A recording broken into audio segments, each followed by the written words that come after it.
Network.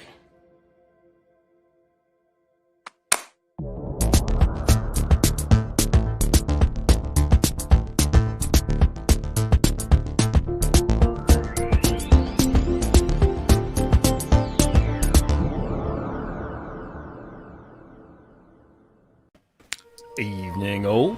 Oh, I just realised, look, I haven't had a shave. What's all that noise in the background?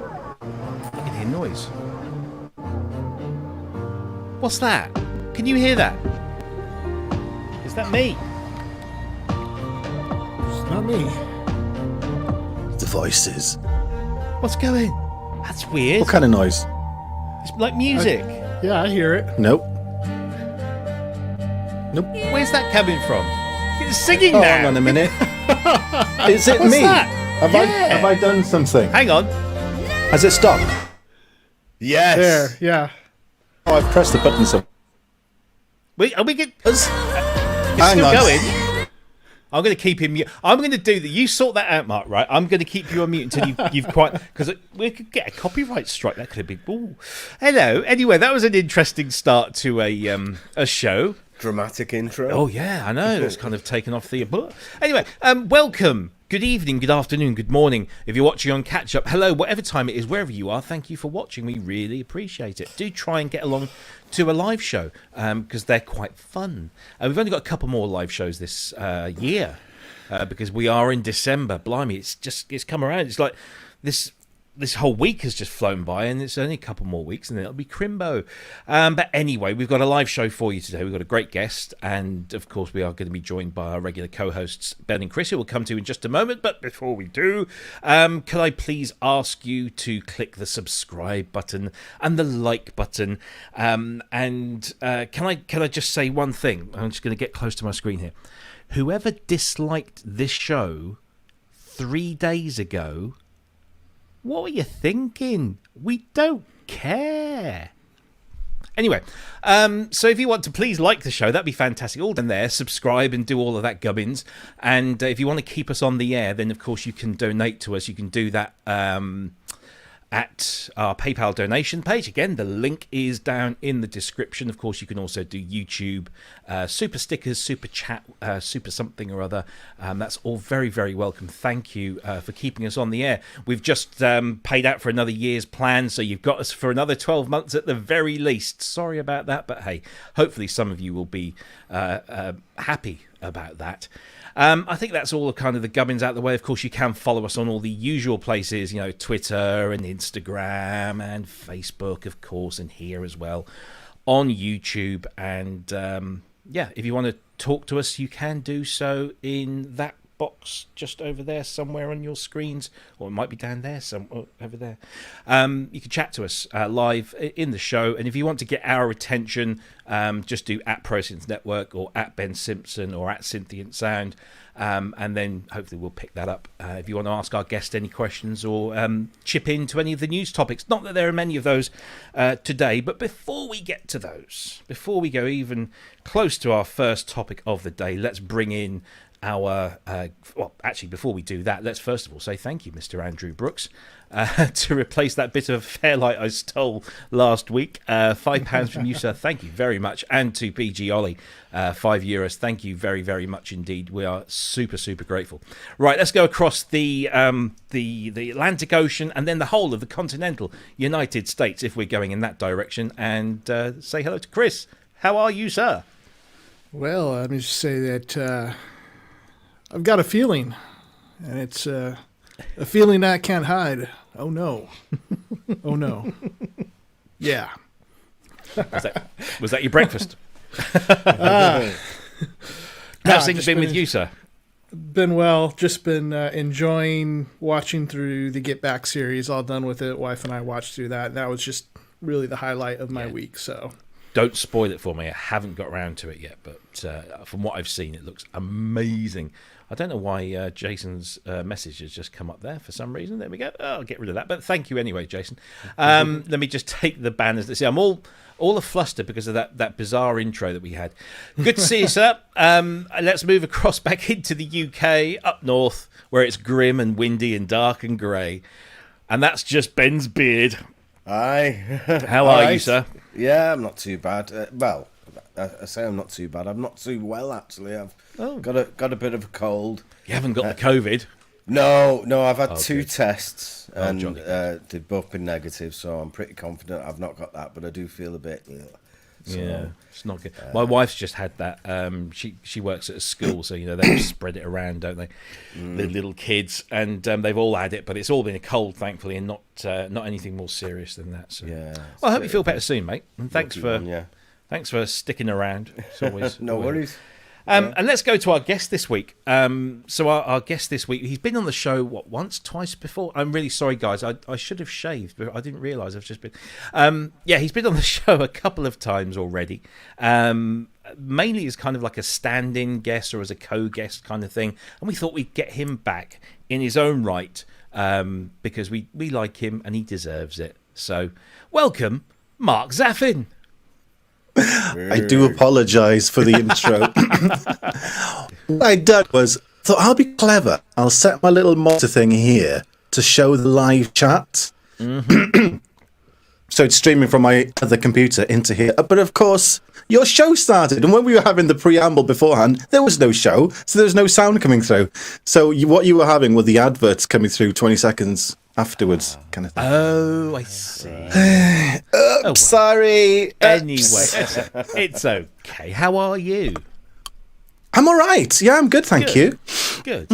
Yeah, cold because I've had the door open for half an hour, but apart from that, I'm all right. Oh well. But it's good to have you, sir. Thank you. We're going to chat to you about all the news topics that we have and also your vlog and your Patreon and all the stuff that you do, and just maybe get to know Mark a little bit more intimately, shall we say. Yes. So welcome. It's great to have you on. And let's just say hello to everyone that's in the chat. I'm not going to pick you out by name because you all know who you are. But welcome to everyone. Thank you for joining. It's super great to have you on board. Can I also just say a special shout out to Sasquatch and Andrew Brooks and Jim Glue, who are all in there. Thank you for coming along last week. Sorry, Ben's having a bit of a sneezing fit. Use a hanky. Don't rub it on your sleeve. I tried to mute the mic before I did and it. Failed. But yes, thank you to Sasquatch and Andrew Brooks and Jim for coming along and making a great day even better because Sasquatch bought me a beer. And now I know why he's called Sasquatch. So yeah, he walks funny. So yes, thank you to you guys for coming along and making that a really pleasant day. And if there's anybody else watching, because I know Mick McNeil's cousin just dropped down from the stage. Well, not dropped down, but came down after the show and says, "Hello, I'm Mick McNeil's cousin." And I'm like, "Wow, how cool is that?" But yeah, apparently they'd seen him on the show and then got wind of everything and then came down as well. So it was it was a really cool little thing. So great stuff. And just want to say, if you want to still go to that exhibition, I'm not there and my Fairlight won't be there, but there is a Fairlight there and lots of other synthesizers at the National Science and Media Museum, Pictureville, Bradford, West Yorkshire, and it's on until Sunday. So if you're up that neck of the woods this weekend, do go along and have a look. A lot of it's free as well. Sorry, Chris, I cut you off. I just wanted to thank Kent for the very generous donation. Thank you. Well, he says it's out of his Chrysler fund. Well, we're doing him a favour because anything that can dissuade him from buying that big square lump of is a good thing. So thank you. Thank you. It's much appreciated, Kent. You shouldn't have, but we're glad you did. Thank you very much. Right. So yeah, thanks to everyone for joining us in the chat room. As I said, if you want to get our attention, just at us, as the kids say. Is that what the kids say? I don't know. My kids don't. They don't have Facebook. Facebook's for old people. Okay, fair enough. Right. let's get into it, shall we? There's not much news going on in the world. There's not much news going on in the music technology world. I guess it's kind of that lull after Black Friday, which is one of the things that we're going to talk about later on. But this is something that caught my eye, and I thought was pretty cool. But the problem is that they only made 250 of them, and they're all gone. So we're going to tell you about this thing. We might generate some interest, but sorry, you can't buy it. But I thought it was a very cool little thing. So this is the Boy Harsher X, I guess is that versus, Møffenzeef. It's called the Runner, and it's this little kind of box that does droney type noises. And the cool thing about this is this was designed to be used in a motion picture, a horror motion picture, and there is a trailer for it a little bit further down the page. But they even did this kind of retro ad, and I love this kind of stuff. Yeah. But it's a drone thing, so let me just let's play a little clip of this to see what it sounds like. Let's get some volume here. It's very cool, the sounds that it makes, and it says they reckon that you can just make some settings, and this whole thing will just evolve with this kind of drone, and then you can change the pitch of it and do a whole bunch of stuff. But it's doing this all kind of itself. It's a very cool little box, and I wish that they'd done more of them. So it has this chromatic quantizer, which I'll just skip to. So you can then tune it to a particular thing, note, tone, pitch. And then you can start messing around with these settings to build your drone, and then you just kind of let it do its thing. There's harmonizers in there, there's filters, animation, which I guess is that whole movement thing that's going on. I just think that's a really, really cool little box. If this is your thing, if having a drone and building something on top of a drone is your thing, this is right up your street.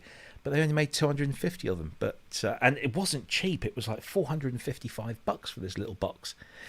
So yeah, what do you guys think? Any thoughts on this one? No, I know you can't get it anymore, but yeah, I like it. I wish that you could control it, with a keyboard or something. But I understand it's just doing a drone. But I don't know that I'd want more than.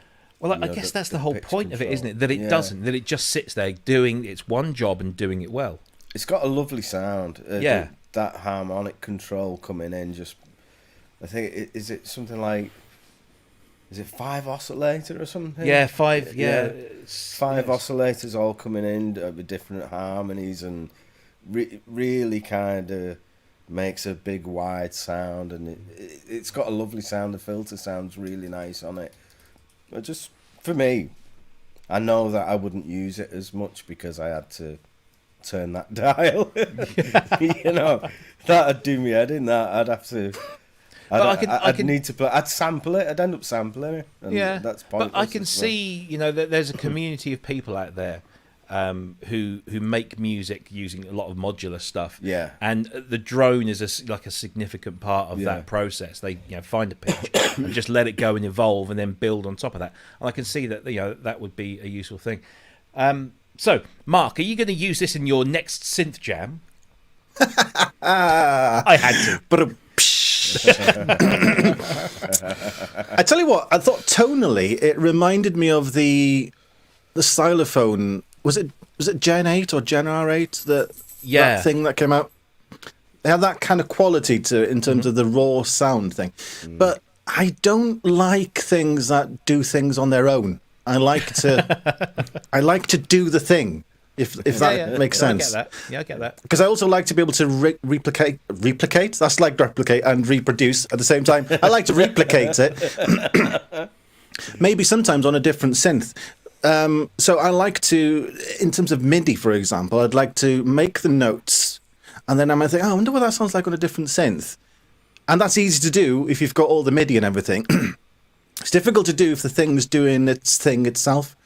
In fact, I've got a couple of Electron boxes. I've got the Rhythm Mark II and the Analog 4 Mark II. And on those, you can set probability.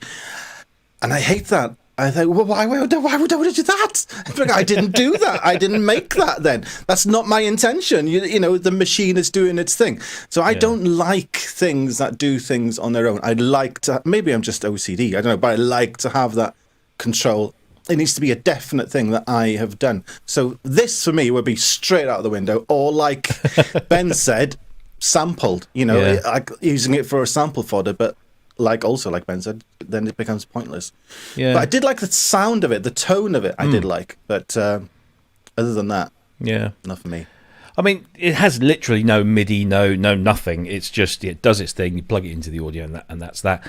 And it has been produced to kind of sit alongside this horror movie release called The Runner.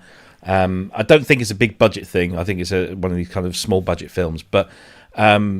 I like the fact that they've kind of done that tie-in, but I'm befuddled by the fact that it's clearly popular. They've sold out of all 250. Are they maybe going to make another one that's maybe not branded for the movie, but just do one? Yeah. Cryss, would this fit into your setup somehow? No, I think pretty much as the guy says is it's nice, but without any sort of control for it, I mean, I just find that kind of ridiculous. If you want to do a drone, I mean, there's like all my synths can do a drone already. So my wife does a good one. It doesn't really. Sorry. Well, just train wreck that for me. I'm sorry. But I tell you what, like if you do want a drone with a $455 module that has no MIDI, there is one available, and it's at Perfect Circuit, and it's still up there. So if you want to blow your money on something that's not controllable pretty much at all, but I know, to me, like, you just think about other gear that have, even like just thinking what I have myself, like, man, I would just go grab my Micro Freak and set that into a drone, and it would be actually even better, and it's half the price. So I guess this is probably a niche thing, and so it's a movie tie-in, and it's got a great sound. I think the sound's really nice, but it is the control thing that's the issue. Oh, look, Mrs. Zaffin has donated. Is that coming out of your bank account? No, she's actually on the train at the moment, coming back from London, so she's watching us on the train. Wow, we are mobile on the train, and we're getting money from it as well. Fantastic. Oh, thanks, Claire. Thank you indeed, Claire. It's a lovely little thing. It's a lovely little box, and I like what it does, but as I think as everyone has said, it can be done kind of pretty much anywhere you want if you've got a reasonably decent synthesizer nowadays, and you can just what did we used to do in the old days? We used to get a bit of sellotape, and then we just tape the key down and just let it go. But yeah, I like it. I really, I think we all agree the tone is really, really nice. It would be nice if there was some more degree of control. I was going to say that would put the price up, but the price is pretty up as it is. There you go. Well, how much was it? There's a lot of synths that are now having just an option to let the VCA open. Like I was playing, I moved a bunch of stuff around last night and switched some Eurorack, and I'm going to sell some stuff. But one of the things I did is like, I haven't used my little cat that much, so I put that in the Waldorf KB37, Eurorack keyboard. And so I was having a play with that last night, and that's got it on the VCA as well as the Matriarch does as well. Yeah. Obviously, those are a lot more. Well, no, I was going to say those are a lot more expensive than this, but the cat is actually a lot cheaper. Yeah. No, well, it's an interest. I like the concept that they've done. They come up. Oops, hit my microphone with my glass. They've come up with a really cool concept to tie in with the movie. It's sold out. It's clearly popular, and maybe from that popularity, something else will spring out of it. But there you go. That's the Møffenzeef modular Boy Harsher versus Møffenzeef The Runner limited edition. All sold out. So we've talked all of that, 20 minutes or so about it, and you can't buy one. So off you trot. Anyway. Let's move on to the next thing. This is, we always like to share one of these. Oh, thank you, David Ramirez. Thanks, David. Thank you very much indeed. So, whenever these guys release something new, we always like to talk about it because it's usually very, very good. And it's even more good. No, that's not right, is it? It's even better. today. It's all the gallows humor before we came on air.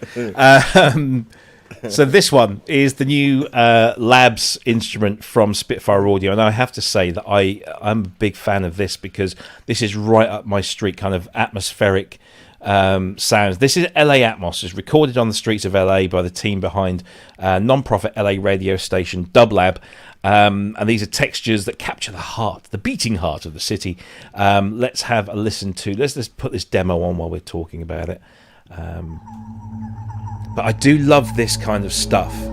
So I'm a big fan of an artist called Burial, and Burial has a lot of this kind of the London sound of just like trains and streets and nightlife, and it just adds this. I like to do stuff with something like this sitting in the background. Really do like this.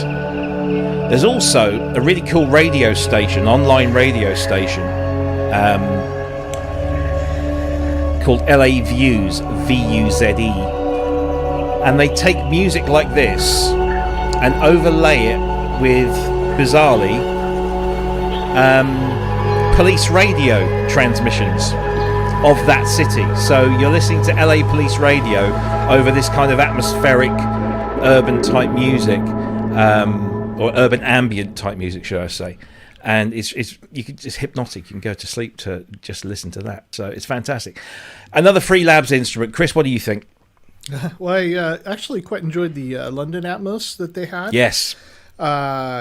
As far as this LA one, it sounds very nice. In fact, I question the authenticity of these sounds, as I'm not hearing enough homeless people defecating in front of businesses. So that sounds good.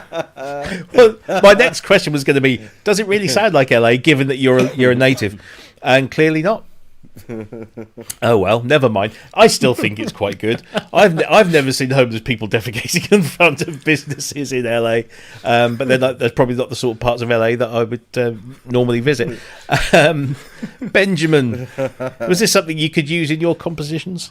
Yeah, I loved it. I thought it's really good. When I was playing through the sounds, I thought, there's some like really good percussive things here. You know, it's supposed to be like a crowd or something, and a little bit of messing about, and it's a really great synth drum. You know, and I thought there's some really great percussive elements to it.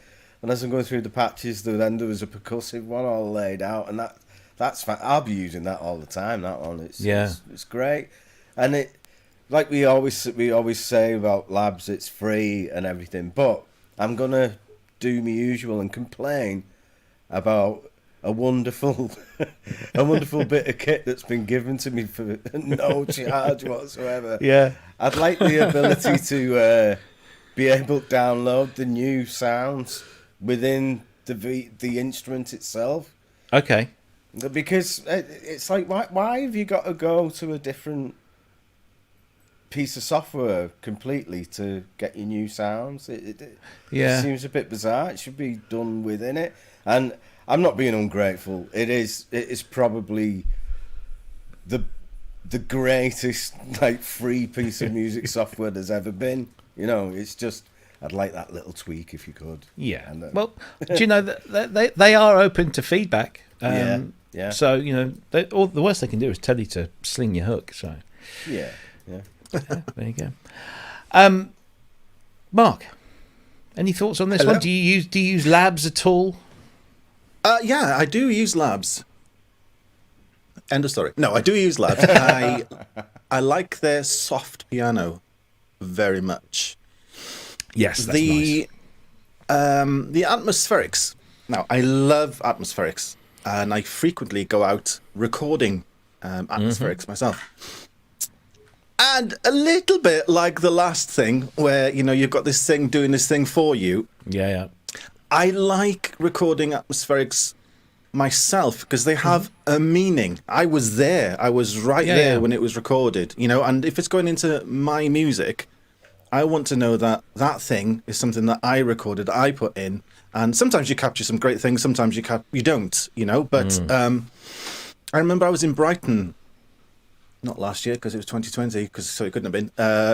2019 then. I was in Brighton and I was just walking around the front with my recorder, and you pick up some great snippets of audio from people talking, and also seagulls, noises going past. And when you're playing it back, because you have no, if as a listener, if you weren't there, you would have no idea what's going on, other than maybe seagulls. You could make, you could put that into context, but you were there is the important thing, and so that's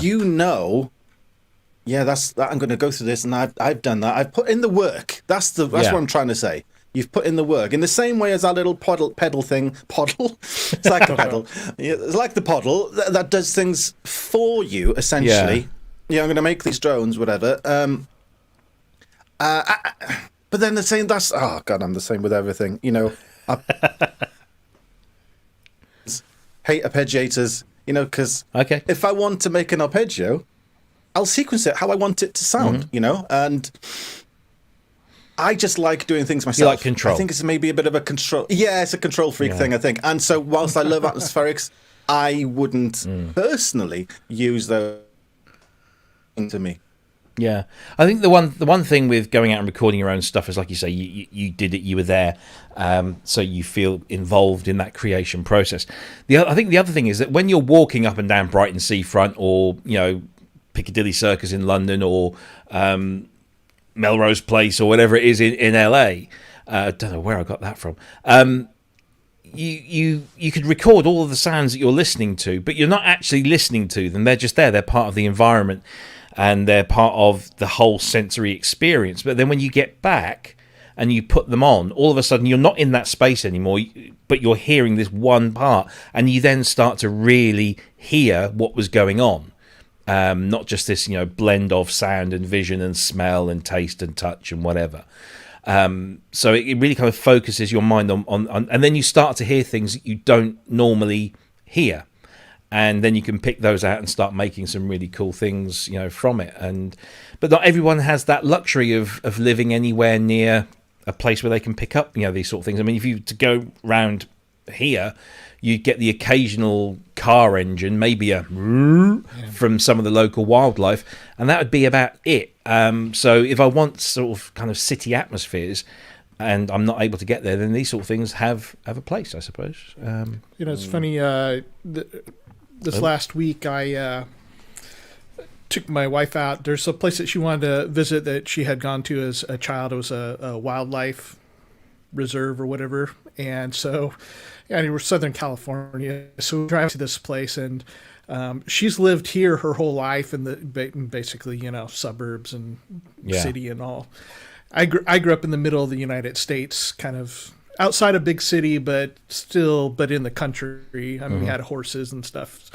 And so we got out into this wildlife reserve, and we're walking around. He's like, man, it's great to be in the country. I'm like, what country? We pause, and we're kind of in this kind of a mountainous ravine, and we're looking out like, there's the power lines. There's the houses all along the ridges. There's somebody using a bullhorn over there, and there's just not.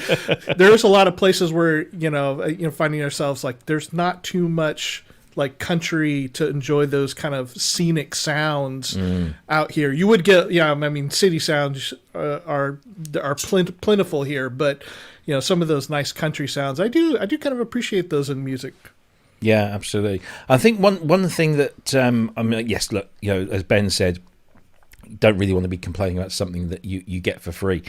What I like about these kinds of sounds, these kind of city, urban, ambient background kind of sounds, is if they're done binaurally, so that when you put your headphones on, you feel you're in this 360-degree environment. And I would love to work on something where that was available to me. And I see people record, probably people like Mark who go out and just with a tape recorder, or let's say tape recorder, showing my age now, but one of these little kind of digital things, and they have a stereo microphone put in there, but it's two independent microphones, and they put them sort of like on their shirt collars, so they're about the same distance apart as your ears, and then they just go off wandering around, just recording the audio as they go around.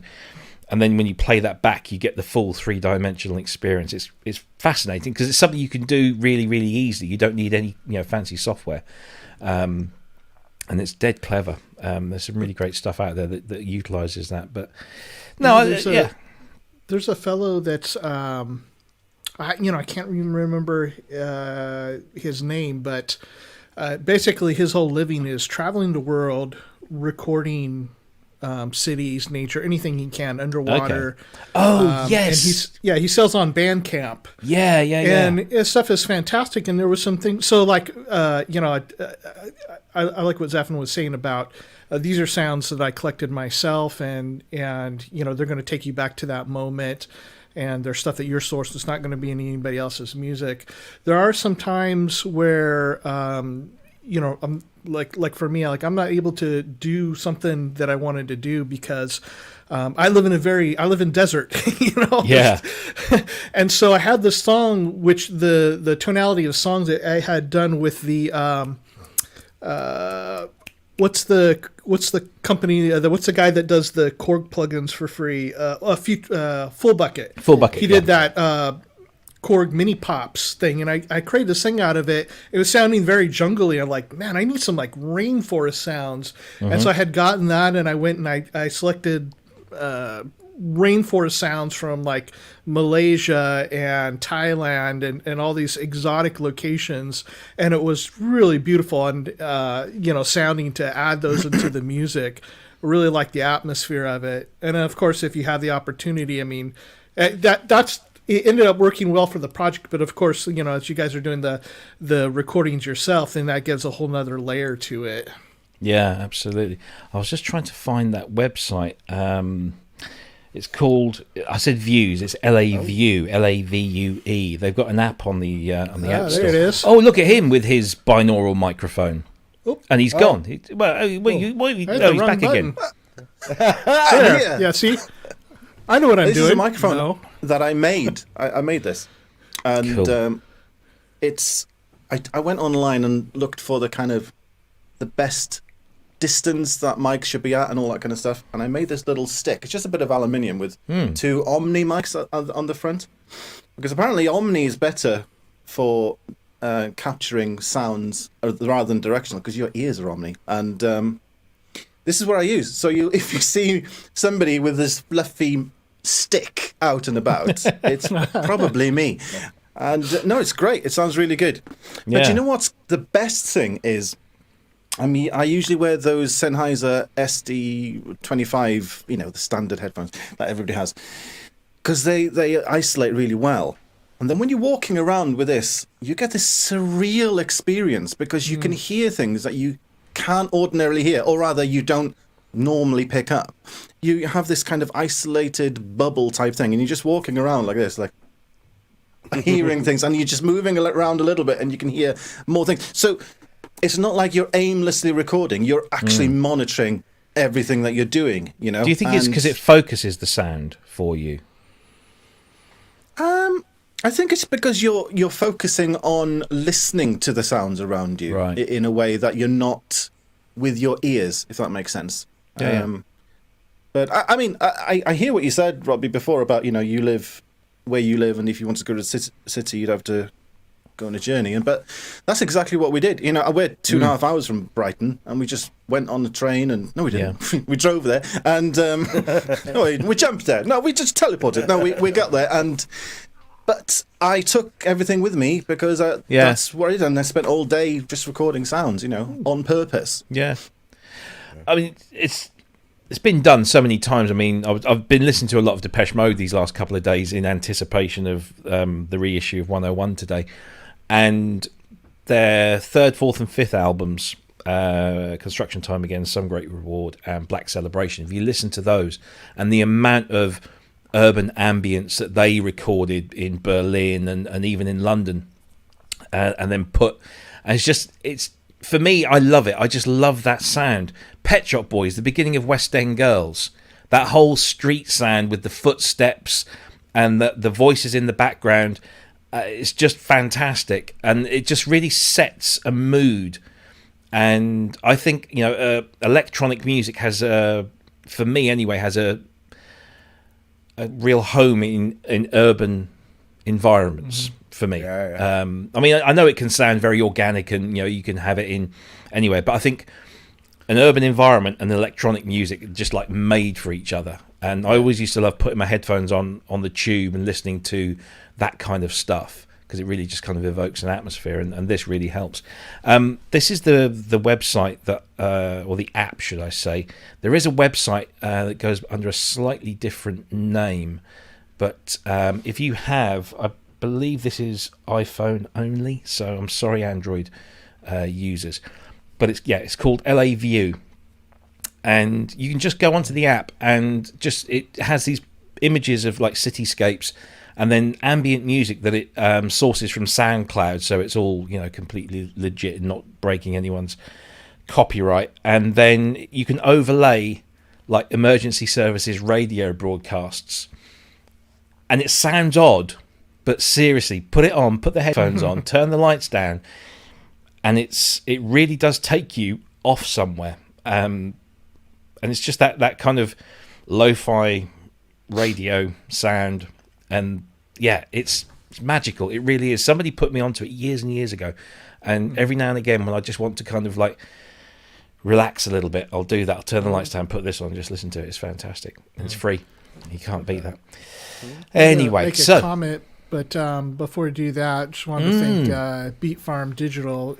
Happened a little while ago, but been kind of got away from us there. So thank you. Thank you. Whoever you are, expose yourself. Tell us. Beat Farm Digital. You've got a logo and everything. You must be good. I want to know who you are. Thank you very, very much. We've got a logo. Don't expose yourself. Well, no, don't do that. Of course. Can I also just remind everyone, while we have the time to do so, that last week we had Thomas from CME on, along with Jasper. Jasper's going to be coming back on the show in the new year in his own right, because we just really want to talk to him more about him and his music and his collection and everything. And he was a really cool guy. Not to say that Thomas wasn't a really cool guy, but Thomas is busy, and Jasper's an artist, and we like to get artists on the show. So I don't know why we got Mark on. But anyway, they said that we could have 30% discount on all things Widdy related. Everybody take a drink. So if you want to buy your Widdy products, buy them using the code PSN30 and get 30% discount up until the end of this year. So you've got about 3.5 weeks to go. So if there's somebody in your life that needs Widdy for Christmas, now's the time. Use that code. Might not arrive before Christmas, because I think you can only do it on their website, and that comes all the way from the Far East. You never know. Give it a try, but please do. There you go. PSN30 is the code that you want. And talking of which, our friend Sasquatch had this to say. You may all joke about Widdy. Just installed 5 Widdy Masters and a Widdy U host. Absolute game changer. Nice. There you go. Don't just take it from me. Lots of people are benefiting from the technology. So there we go. Thank you very much for that. Right, let's get rid of that. Okay, what should we talk about next? Probably the biggest software news of the week. I guess. Let me have a look. Yes, probably the biggest piece of software, because there's not been much, let's be honest, was this. Finally, we've heard all about the up-and-coming version of VCV Rack, and here it is. VCV Rack 2 is available now, and it's been expanded, it's been enhanced, but most of all, there is now a paid option that allows you to have the VCV Rack as a plugin in your DAW. So you can now create your virtual modular Eurorack synthesizers and drop them, use them in the DAW. You can use them in the standalone as well. The standalone version is still free, along with hundreds, if not thousands, of modules that are completely free, and there are paid for ones as well. They've even just upgraded it to 2.01, but it's available, of course, for Windows, Mac, and Linux. The source code is open, is available as well. It's all open source. But if you buy Rack 2 Pro now, it comes as a VST2 standalone with more plugin formats coming soon. You get full support. It's normally $149. It's now $99 until January 1st. And you can also then get Rack 2 Pro plus VCV drums and VCV soundstage bundle. Normally a $209 value. It's $139 until January 1st. So this is I think we've all probably dabbled with VCV because you can. It's free. I've never really used it fully. I'd mess around doing somebody said I could do this with the Eurorack. Let's try it and see what happens. But I've never really used it in anger because it's just not my thing. It just isn't. I like my synthesizers with a keyboard. But there you go. Ben, how have you been getting on with VCV Rack? Oh, don't. Oh God, it's. I can't even get a sound out of it. I've had it set up, and it took me ages work out how to get what I think was MIDI. I finally sussed out that you could have core MIDI and then pick from the drop down, which was your input, but I can't get sound out of it. Can you even synthesize? I did try that because I couldn't hear it to see if it sounded any good. Did you put the audio module in? I just went with what came up when I first loaded it on. I thought that was going to be a working thing. I didn't want to. Yeah, so I thought if I go with the core options here, it's going to make a noise, and then I can start deleting stuff and adding stuff in, and it's put me right off modular. Because okay, I'm not going to have a clue if I get a mod. Which is one of the things about VCV Rack 2 that I noticed that I thought, wow, that's cool. At last they've done that. Is that when you loaded VCV Rack 1 up, you got an empty rack, and it might have had a couple of basic modules, like instructional modules in the top left-hand corner. With VCV Rack 2, it opens up with an instrument already in place with some oscillators and some VCAs and some filters and a mixer and stuff, and it's already there. And all you've got to do is select your audio interface, and it's making sound because there's an arpeggiator or something running. And so it's there. There's already an instrument. I thought that was a really good idea because people are going to come to this saying, well, what's all this modular synthesis thing about? And they really do have to start from scratch. But with version 2, you've got an instrument in there already to start messing around with. But clearly, that's not working for you. Not at all. Oh dear. It wasn't set up for MIDI straight off. No, I had to. I finally found out where that was and how to do it. But I couldn't find. I went to the VCAs and thinking maybe if I can connect them somehow to me desk. Yeah. But I couldn't find any option for that.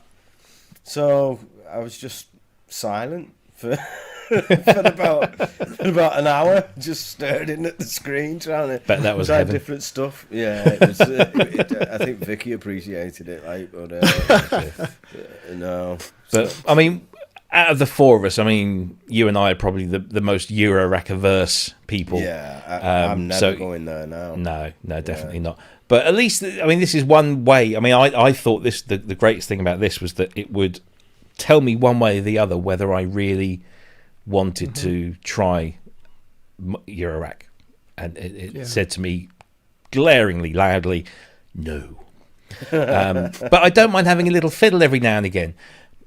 That's the name of my next video. Now, do you remember when we had Dave Bessel on the show and he was talking about creating string models using delay lines, and he was talking, and he said which modules he used, and so I went to VCV Rack and I actually got something fairly quickly that was working, that was producing a string sound using a very short kind of exciter, and then there was the delay that was giving me that, and so it was just an interesting learning experience. But I've never used it musically. Mark, do you Eurorack? Don't be daft. Well, I just wondered. I just thought maybe I might have dabbled. No, Hell really? No. I mean, you've got a T-shirt on with lots of wires. Yeah. I mean, yeah. It's why I even made a vlog saying why I will never use Eurorack. So you did. Why? Tell me. Don't obviously send this off to your channel right now, but briefly, why? In a nutshell, I think it would be enough. I would just find myself playing with the modules all the time and not making any music. I think it would have enough of a thing to do, in the same way as Lego or Meccano used to do when I was little. That was enough, you know. And I know the type of person I am. I know if I started going down that road, I'd be the type of person who would just have case upon case upon case of the stuff, and I would just be using it, and ooh, look at the sound I can make. And that would be enough, and I would probably never make music again. And I don't mean that in a bad way. I just know that from my point of view personally, I wouldn't, it would be enough for me. I wouldn't need to do music. So no, not touching the stuff. Fair enough. I can't disagree with any of that. Cryss, you do have some Eurorack, so you clearly, this kind of resonates, the format resonates. VCV Rack 2, useful? Yeah, it's odd to find myself in a conversation where I'm the biggest Eurorack user. I think VCV Rack is awesome. As you mentioned, I think just straight off, like if somebody is interested in it, because the thing about Eurorack or any sort of modular is that the investment into it is so big, because you don't just start with a module. I mean, you have to have some sort of power or a case, something to put it in, and cables, and there's a lot of buy-in to get started with it, and then it's so expensive. So it's the perfect way to try some of this stuff out. I haven't tried VCV 2 yet, because I'm waiting for them to have an AU version that I can use within Logic. Sure. Now, I have used the original version standalone on my last computer, and I did compose songs on it and do things. And then what I'd have to do was record the VCV section within VCV Rack and then bounce that out to Logic, which is just a few more steps, but it was doable, but it's not really the way that I like to work. So I've been really excited to hear that this was coming out. I mean, this has been on their forums for quite some time. Everybody's known about it, but yeah, really looking for the AU part of it. For people that are getting into modular, including Eurorack or VCV Rack or anything, what I would recommend is, the nice thing about VCV Rack is it's got to be the most represented, at least outside of hardware Eurorack, on tutorials on YouTube as far as how to do it. So there's one guy, Omri Cohen, which is very recognized in the community, that does a lot of tutorial stuff on there. So if you have a setup experience where you're getting no sound, they go over the basics of how to set up your pitch and gate, CVs, and those kind of things. What kind of modules you need in there just to get going and beginning. And then one of the nice things is that it comes already with a whole bunch of I think in VCV Rack it's called audible instruments, and it's all the mutable instruments stuff, software, but in there. So you want to check out some of the cool like Platts or any of the mutable instruments hardware. It's also a great way to check it out before you go and buy the hardware. Try before you buy. Yeah, absolutely.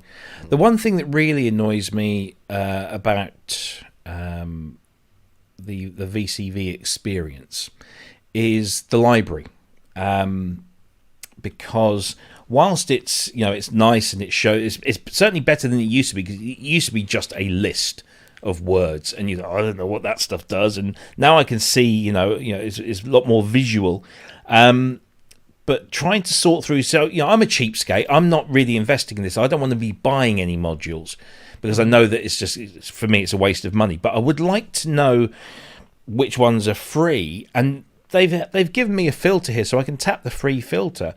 Yeah. But then I want to know which ones I don't have, because they're adding stuff all the time. And there doesn't seem to be an easy way of just saying, well, look, what's in my library, discount that, just show me what I haven't got, and then I can add that in. It's not hugely intuitive, unless, if there is an option to do that, I can't find it. It's not obvious. That's the only thing that I kind of would like them to improve on is if the you library. do it within the application itself, like I was saying before with labs, it'd know what you already had and what you didn't. Well, it does, and it knows what you've got, and it allows you to, if there's an update, then you just click the update button and it'll update everything that's in your library. But it doesn't tell you in here, in the web library, or certainly I can't find it, so if anybody wants to do that.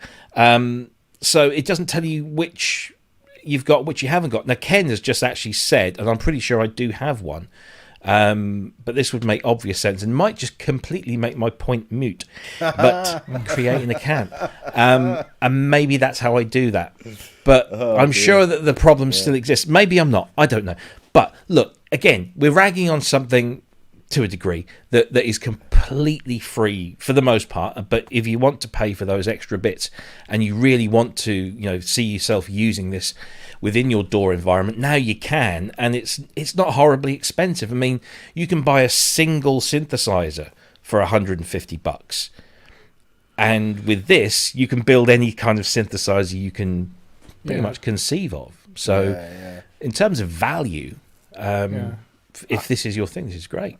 I'll probably give it another go, because I would really like to use the VST side of it, to have that synchronized in your track going along, all that, like the modular jams that people seem to have. It always seems to be lacking in melodically, but sonically it's always quite interesting. So if you can, have it evolving over your track and, all automated and everything, I think it'd be amazing. And it'd probably make a sound as well for me if I just loaded it up as a VST. It'd probably work. Well, I'd like to think so. Yeah. It's but it's free. We can't hate on it too much. Couple things here. I wanted to bring up a couple things that are in the chat. So yeah, sure. Synthient and Ken Lewis also mention My Rack, which is available on iOS, and it's an offshoot of the earlier version of VCV Rack. Okay. And so if you want to do it on your iPad and actually touch things and move things around, there's that option, and it's pretty cheap. I don't remember how much it is. I want to say it's like $10 or $15 or something. Okay. It wasn't that much. And then we have this question about Eurorack. Is it distinct from modular stuff because of the number or nature of the modules? So it'd be because of the nature of the modules. So if modular was the big category, then you'd have different types of modular systems like the Buchla, the Moog style 5U, and Eurorack. Eurorack is, they're all modular. They all do the same kind of things. The difference is that the format, instead of like with older style Moog modular, where it's really large 5U modules and 1/4-inch cables, that Eurorack is a much smaller, like 3U, and uses 3.5 mil cable. So yeah, it's again they're the same kind of thing, and sometimes there's differences in the CV levels and things like that as far as what's the standard within a particular format. I mean, modular synth's a modular synth. The modular synth is just the format, isn't it? That Eurorack is a more compact thing, and the large. I don't know. Is it just large format, or I don't know what the terminology is for that other stuff, or whether they just call it 5U, or Moog or whatever. But no, it's. I mean, look, I get why people like it. I get why people make great music with it, and sometimes they make not so great music with it. That's a discussion for another channel. So it's horses for courses. It doesn't really float my boat, but I can see why it does everyone else. Just gotta say hello, Ty. Welcome. Nice to have you. Do you only come when Mark's on? Is that it? I beg your pardon. Oh, please. Honestly, we could. This is a carry-on episode, isn't it? Right. Well, there you go. So VCV. Quickly. Yeah, sure. When you mentioned the new things that come in and you wouldn't know where to find them, wouldn't they just be ordered by date and would they be at the top? You would think, but they're not necessarily. And so, I mean, when I went through it yesterday, was it yesterday or the day before? I was trying to find a filter setting that put all of the stuff, and in the end, I managed to find one sort of configuration of the filters that kind of reduced the size on the screen of it, but it kind of literally listed it all, and I just had where the button wasn't highlighted. I knew I'd got it, and where it was, I didn't. So I just went through and just added everything. It took me a couple of minutes, but it's always been a little bit of a bug thing for me. But maybe Ken is right. Maybe I just need to log into my account, and then it all will become clear. But yeah, a moment of clarity. VCV Rack 2 is available now. As I said before, it is what did we say it was? 149 for normally 149 for the Pro version, but 99 until the end of the year, and then the Pro version with all the extra bundled stuff is 139 until the end of the year. Or you can just get the standalone version, still completely free of charge. It's cross-platform as well, which is nice. But it's only VST2, isn't it? So it won't work in Logic. At the moment, yes, but they say more plug-in formats coming soon, so one assumes audio units and VST3. But yes. Is there what's everybody using for wrappers? I've never used a plug-in wrapper so that you can use VST and Logic.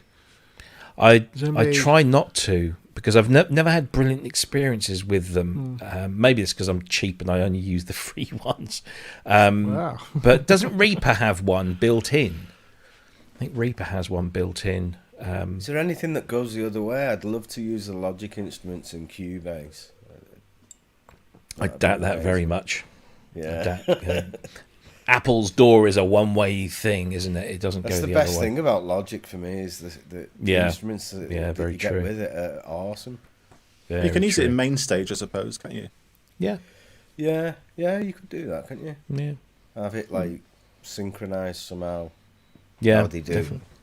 Like a rewire kind of a Furbo. Yes. Although that's dying off now, isn't it? Rewire, they're trying to get rid of that.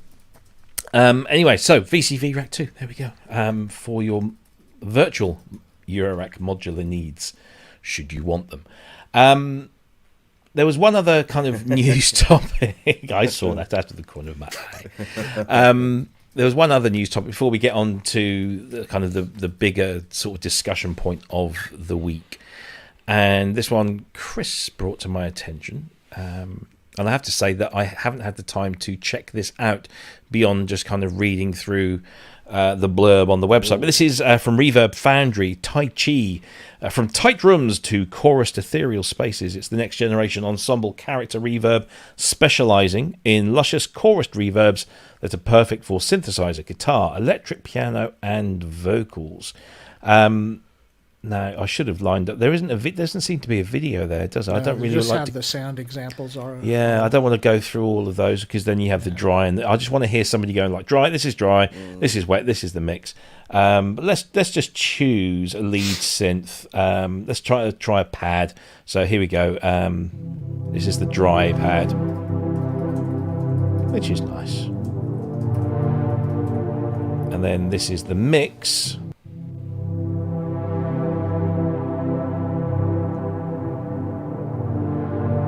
Which is nice.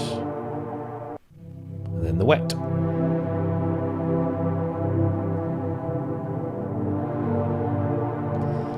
And you know what? I'm just sat here thinking that sounds like pretty much any reverb. I mean, there's so many of these reverbs nowadays. I'm no reverb connoisseur, but I thought to myself before I tried this, I thought that I've got good reverbs.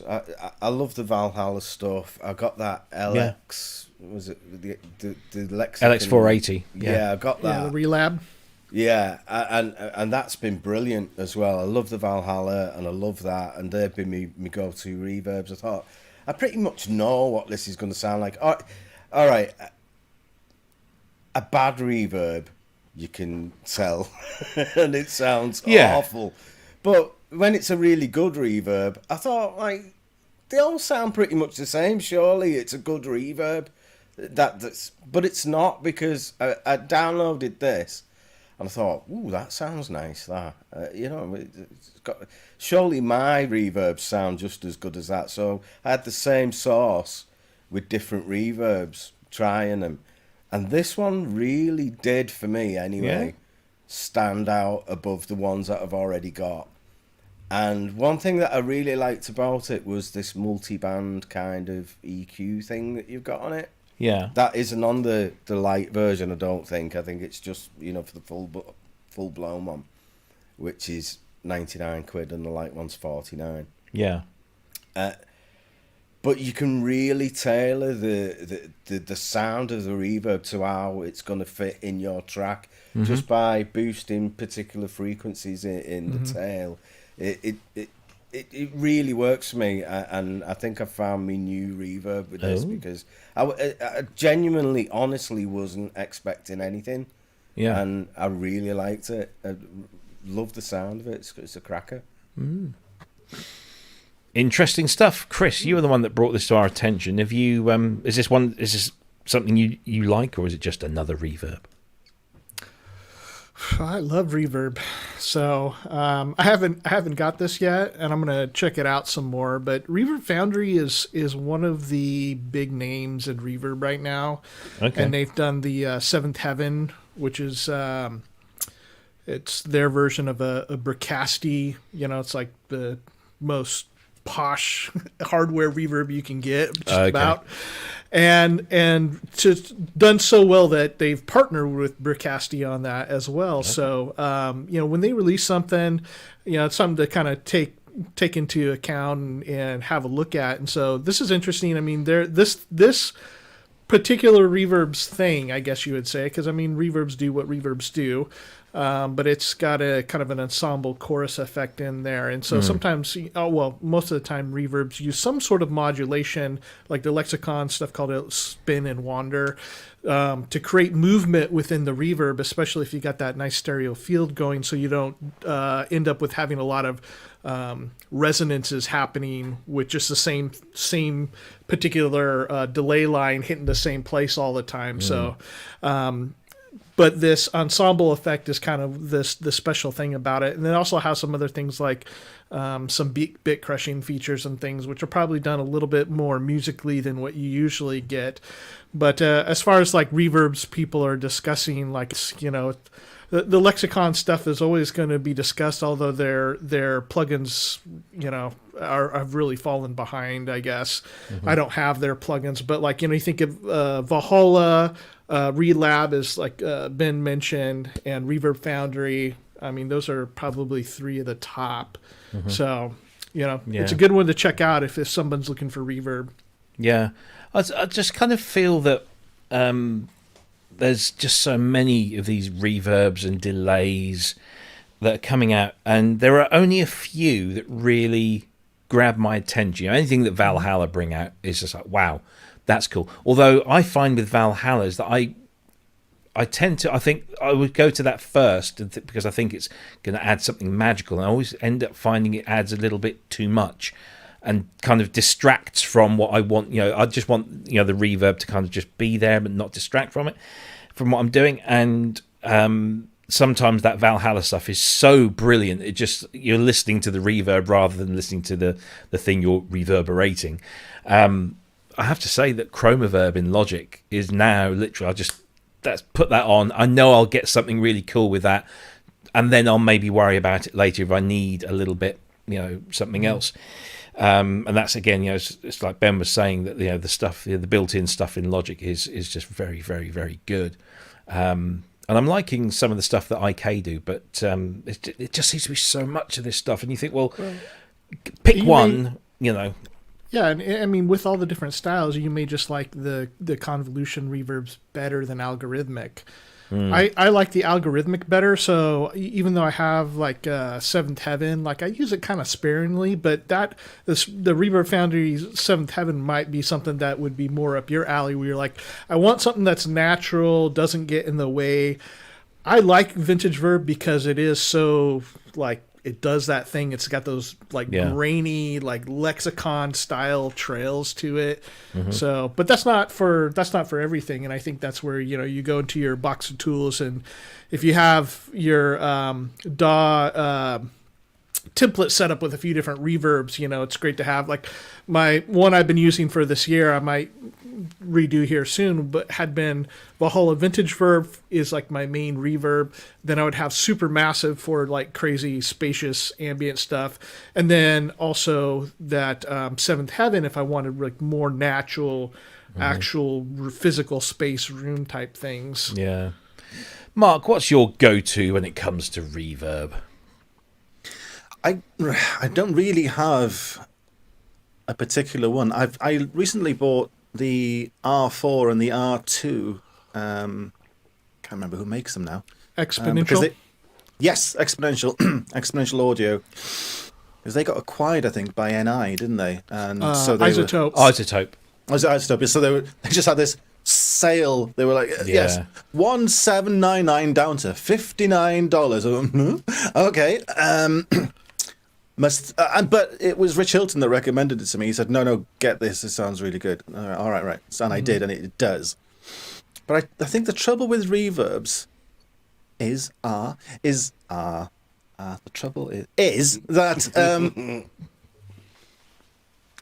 they're the kind of thing that you can discern in isolation quite easily, and especially if it's a track that is sparse. If you've got just like an acoustic guitar and a vocal or something like that, or some ambient track, you can hear the reverb. And that's the thing, isn't it? You're actually hearing the reverb. It's not like it's a subtle effect that you're using to bolster your track. You're using the effect as an instrument. Yeah. That's when I think it matters. That's when it really comes to its own as a sound, But interestingly enough, I don't think the natural sounds do that. The natural sounds, they just sound like too much. Whoa, it's the unnatural ones, the ones with modulation and chorusy things built in. Those are the ones that actually add that thing.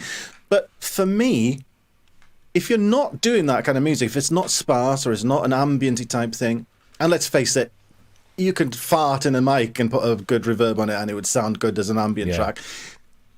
When you're actually mixing into a reverb, and I think it's important as well, I think if you want to glue everything together, that you do mix at least part of your signal of all the tracks into at least one reverb, then you're using it as some sort of glue to put it into a space. And then you shouldn't really be hearing it. It's not a case of, oh God, that reverb sounds really good. Because if you're saying that, it's too loud. It's more of a case of put it in setting. Having said that, I have done that. I have put washes of reverb on certain things, vocals particularly, when I want that effect. But then you do want that effect, and that's a different thing. But the thing that really gets me is this advert where it said, next level or whatever it says, or next generation. I hate things that say that, or game changer. It's kind of as soon as I read that, I will just not watch it. As soon as I see that, I just think, oh, for God's sake, really, next level. Oh my God, this sounds like a room. It's no, it's not for me. In that advert, I mean. But in terms of reverb, I mean, like you said, even Logic's built-in reverbs they're great. But Valhalla, obviously. In fact, one of my favorite reverbs is Supermassive, which isn't a reverb; it's a delay line essentially. But that's one of my favorite go-tos. If I was for synth, anyway, it's just got a thing about it that I think because you can almost hear the delays sometimes, in a good way. And for synths, that sounds really good. But no, it's just try stuff and see if it fits. And because I think the trouble is, if you've got a go-to as well, then you're more likely just to use that without experimenting. And that's pretty a bad thing, I think, sometimes. Very true, that, Especially if you're using presets. It's like, put that one on again. It was a revelation because I've never had a hardware reverb until I think it was earlier this year when I got the Rev 5 and the Rev 7, the Yamaha stuff. And I really, really liked them because they were very familiar reverbs to the stuff that I really the music I really loved growing up with. They were there, and it was just so nice, particularly that symphonic one. It's just there is a thing about the hardware stuff, but I just think I've picked up all of these reverbs either on recommendations from here or because they were on offer, and I stick them on, and I always end up going back to kind of like Chromaverb really, and then when I maybe want to elaborate on that, then maybe I'll spend some time choosing a few different types. I've always said one of my favorite ones that kind of gives me a really wide range of possibilities is UVI's Sparkverb, which has this really cool kind of graphical setting thing. It's almost like it's a plotter, and you can the more you move the thing over here, the more you get certain types of reverb, and then you can start blending things and getting something that's a bit unique. But I don't want to spend too much time, like you say. I just want to put something that's there that gives the track some body, but it's not the thing that I'm listening to. It's, in fact, the best reverbs are the ones that you don't realize are there, and then all of a sudden maybe you hear an instrumental version of the track, or maybe the track's in isolation. You go, oh wow, there's reverb on that. I didn't realize that was there, but it clearly adds to whatever's going on. I totally disagree with that. Okay. I'll shut up. Go on, tell me why. Tell me why you disagree. Oh, I love reverb. Like hearing it. I think back to when they're talking about recording Dark Side of the Moon, and Roger Waters' vision for it was to be very dry.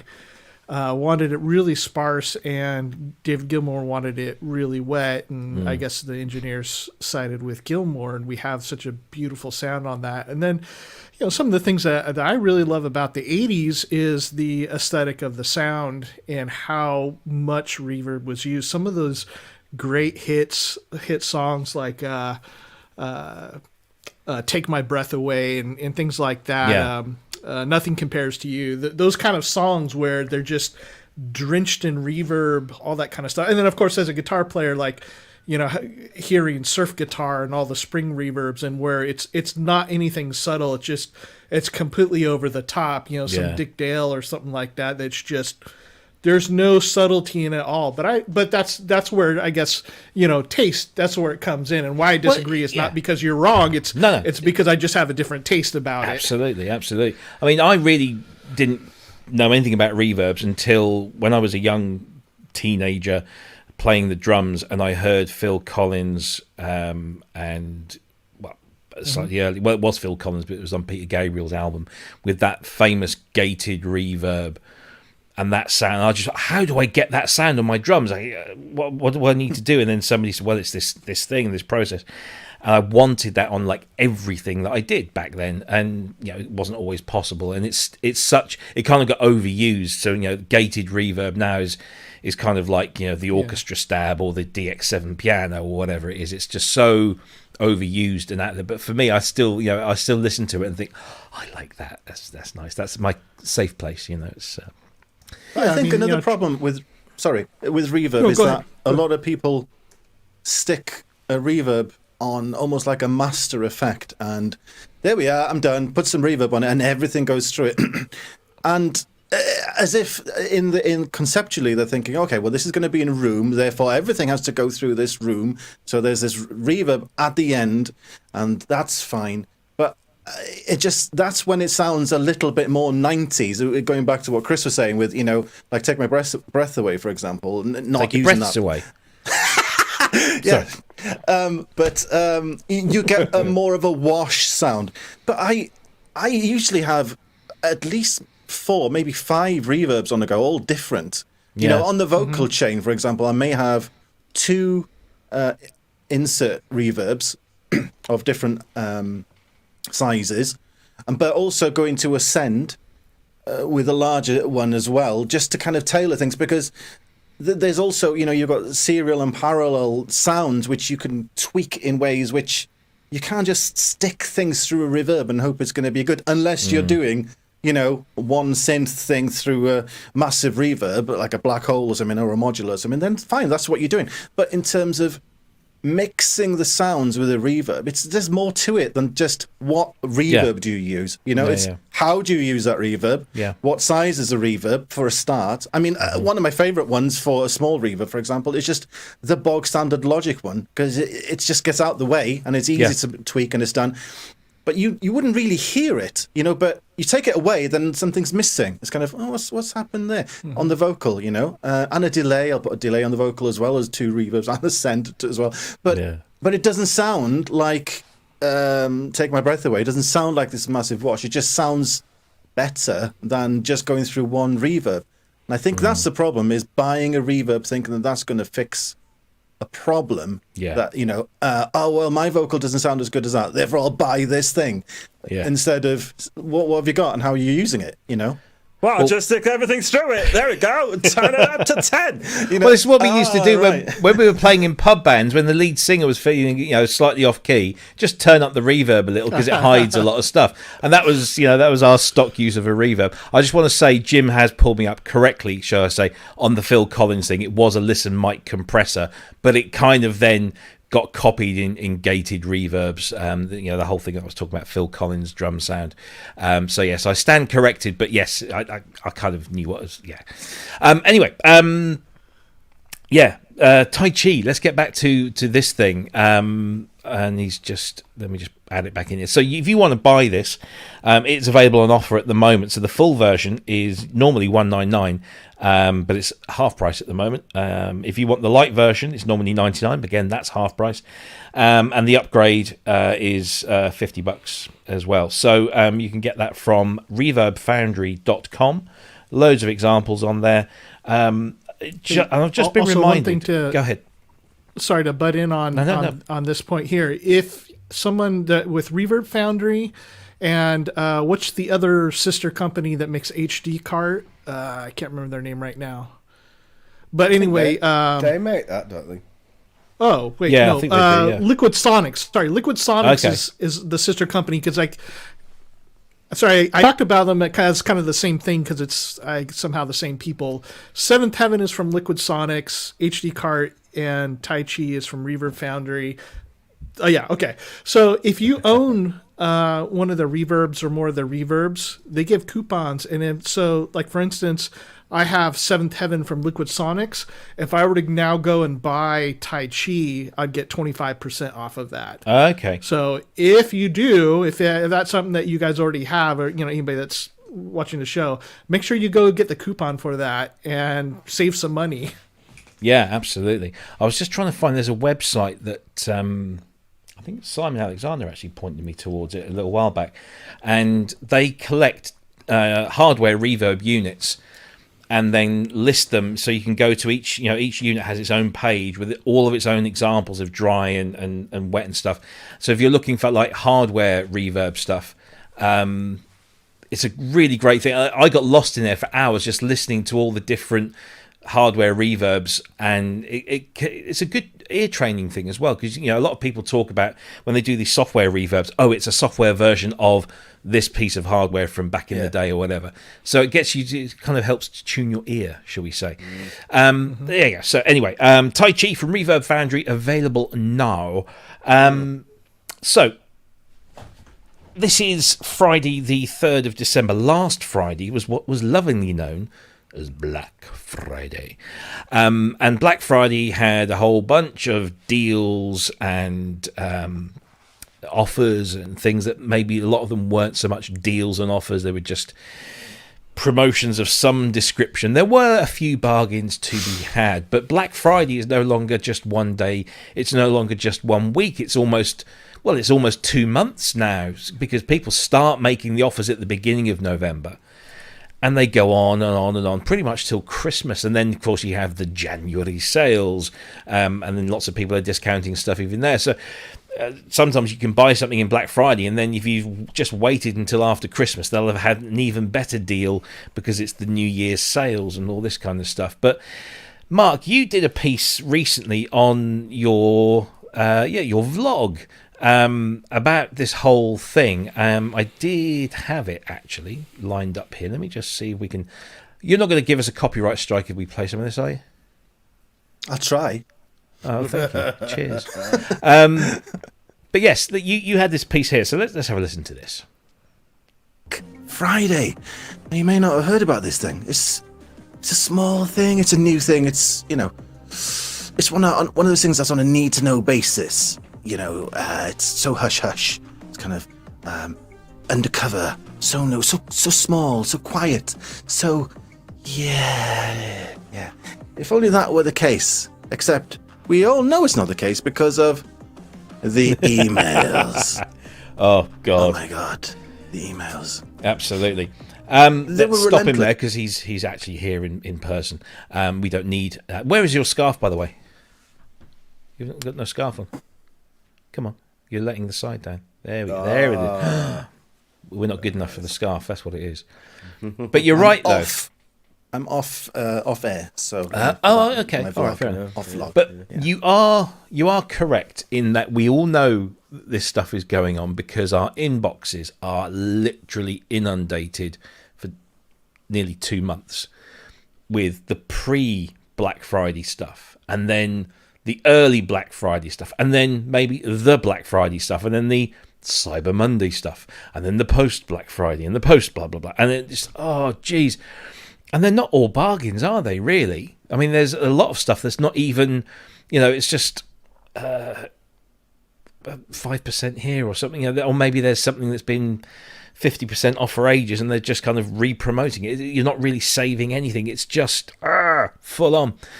So, did you get anything? Did anybody get anything this Friday? Or this Black Friday era this week? No. So you explicitly stayed away from it, yeah? Oh, yeah. Yeah, okay. Ben, did you pick anything up? I think I got something from Valhalla. Okay. I think they had a sale on, didn't they? Yeah. Something. I did buy some in on Cyber Monday, though. Oh, what did you It's get? a bit sneaky. Well, it was Cyber Monday, and so I had an email from my domain name provider. Oh, yes. Saying that there was a sale on domain names. And for $1.99, you could buy a .com domain name. So I've got a new email address now, which I'm not going to disclose, but suffice to say that the domain name is ilovesynthjams.com, which I've now proud owner of. That's very good. Very, very good. Embrace synth jams. Dear. But I mean, as Ty has just mentioned, any email that mentioned Black Friday automatic delete, it did often feel like that because it's just like, oh, really? Come on. You're not giving me anything that I don't already have or couldn't already get at that sort of price. Cryss, did you buy anything? I bought everything. Okay. And I watched You're a Zaffin's marketer's video and I dream. liked it and I commented on it because I really appreciate it. But I still bought a lot of stuff. But, the thing for me is having a plan, not to just be motivated by your whims and desires. And I think that's what gets a lot of people into trouble. I think people that are drawn to shows like ours tend to be on the side of the spectrum where we like to try new stuff. We like to get things or we like to collect. People that have, 78 Yamaha synthesizers behind them in their room. No idea. Some other person that's got like 873 reverbs, and on and on and on, right?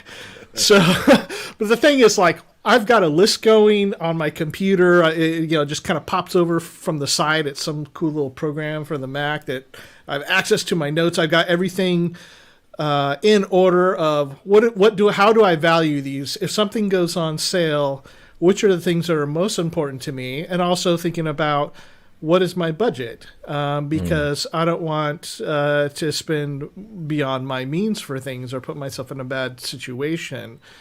And when one of the things that people talk about are the emails. And for me, like I got probably 60 emails on Black Friday. And you know how long it takes to delete 60 emails? About 6 seconds. So, that's not really a big deal for me. But I will go through some of those and kind of, because there are things that I wanted to buy during the course of the year. Like maybe I come across a really great plugin in March, but I don't want to pay that money for it. I got to get the deal for it. I've got stuff I can use already, I mean, one of the things that, Zaffin and we have been talking about a lot, it's like, well, use the things that you have. You don't need anything. I mean, if you're a Logic user like us, like, there's nothing that you need. You're just looking for different colors to paint with and things that really fit your workflow. And so to me, when I find those things, I put them on the list. I put them how much they're new. I do research. I check out previous sales. So, like, if I'm, whatever it is, Reverb, Foundry, Tai Chi. Well, if it had been an older plugin, does this go on sale? How much does it go on sale for? When does it go on sale? And then I have all that stuff listed so that when it comes to a time like this where all of a sudden you're the kid in the candy store and you're like, give me all of it. I want all of it. And you go, well, hold on a second. Now is the time that I can exercise some discipline, some self-control. That's not something we talk about a lot. And then I can make the decisions on what things to buy. And then when you add everything up all together, like over the course of the year, like, well, yeah, I may spend hundreds of dollars in November, but if I had spent that across the course of the year, it would have been more expensive because stuff wouldn't have been on sale. Yeah. So I don't know. That's kind of like just a brief summary of like how I go about things. Mm-hmm. As far as well, I know a lot of people, certainly leading up to the last Friday in November, that people say I want to buy this or I want to buy that, but I'm going to wait to see what happens on Black Friday. Mm-hmm. And I would love to know how many people do that and genuinely have a worthwhile wait, because yes, lo and behold, it is available at a discount because either historically they've done that or maybe they're just hoping that because everyone's doing it, they'll jump in and do it themselves. I don't think I never put anything off until Black Friday, but if something does catch my eye, and this was an interesting one. So I've been a Mixbus, Harrison Mixbus owner more than a user. I've had it because it's an alternative. I've not used it very, very much. It's a fairly steep learning curve. But they have interested me with their 32C version of their DAW because of the plugins and the channel strip that comes as standard in there has, the Harrison sound. And it's always been a little bit too much money, for something that I'm not going to use very much. But I keep thinking, well, if they were to drop it to a much more reasonable level, I might be interested. And lo and behold, I get an email from Harrison. There's quite a few emails, but there was one that said, now, on offer, Harrison Mixbus 32C plus some vocal compressor or something, and access to a course on how to use Mixbus, a video course. Click on this link for your offer. So I clicked on it, and they knocked about $420 off the full RRP. And I thought, wow, that's cool, because it was about £46. Mm-hmm. And I thought £46 for Mixbus 32C, the vocal compressor plugin, and an entire video course that will teach me how to get the best out of this piece of software for $46. I thought, that's good. I'm almost going to go for that. And so I left the tab open in my browser, and this was on the Thursday or the Friday of last week. And then every time I turned my computer on, because I'm one of these people with loads of tabs, and it came back up, and I looked at it, and as the exchange rate was changing, it was going down from 46 to 45.90 something, and then I think eventually it got down to about 45. But each day I looked at it and I thought, I'm not 100% convinced, but I'll leave it open and I'll have a think about it. And in the end, I bought it like yesterday.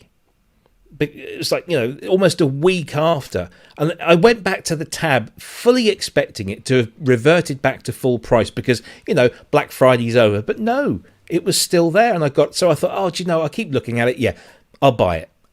So, this Black Friday only offer, I think it's probably still on now. And it's just, it lures you into this kind of, I must have it. Otherwise, it'll go by the end of the weekend or Monday at the latest. But no, it's still there. And they'll probably send another email out in a few months' time saying, hey, we've got a special offer and you can have it for even less.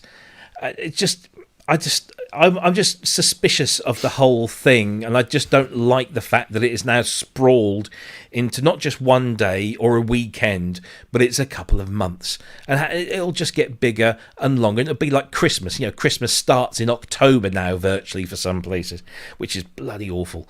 And it's just consumerism gone mad. Well, consider one contrasting point with this. So, when it's just Black Friday or just Cyber Monday, you've got however many waking hours you have to think about it. Plus, you're trying to do stuff with your family and all that. Yeah. And there's a lot of pressure that if you've not been thinking about this stuff and then you come to a sale, then it's like, do I buy it? Do I get it right now? But if you go, well, I've got until December 12th to buy this. Maybe I'll leave it open in my browser like you did, and then you could actually give it some thought. If you're not preparing yourself for these sales already, I mean, that may help actually people to have a little more discretion. Go, I don't have to worry about this. I don't have to have that burden of feeling like I've got to get it now or I'm not going to get the sale. But honestly, I mean, even if you don't get the sale at any of these, like, the sales are going to come back around. I mean, depending on the company, like, well, maybe you're going to have the spring sale or the January sale or the 4th of July sale or whatever, or Nick's Black Friday at worst, and you'll still get it at the same price or maybe less by then. Yeah. So, Mark. The trouble is Yeah. Well, I was just going to say, go ahead. Hello.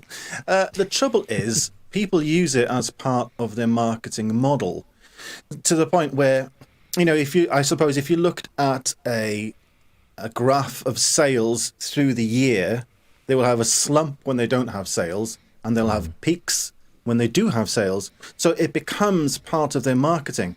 If there weren't any sales, like if nobody had sales were banned. Goodbye, no sales, and there was just the same price all the year, then there wouldn't, that anxiety that Cryss was mentioning, that wouldn't be there. You wouldn't be thinking to yourself, I've got to buy it by this time. Shall I buy food this week? I don't know, I'll buy this Synth or whatever it is. That wouldn't be there because it would be consistent. You'd know what the price was, and that's the price you were going to get it, no matter what it was. The trouble is, it's playing into our industrial psychology. Now, I forgot about this when I was doing a video. Many moons ago, I used to run a software company, and I had a product that I was selling.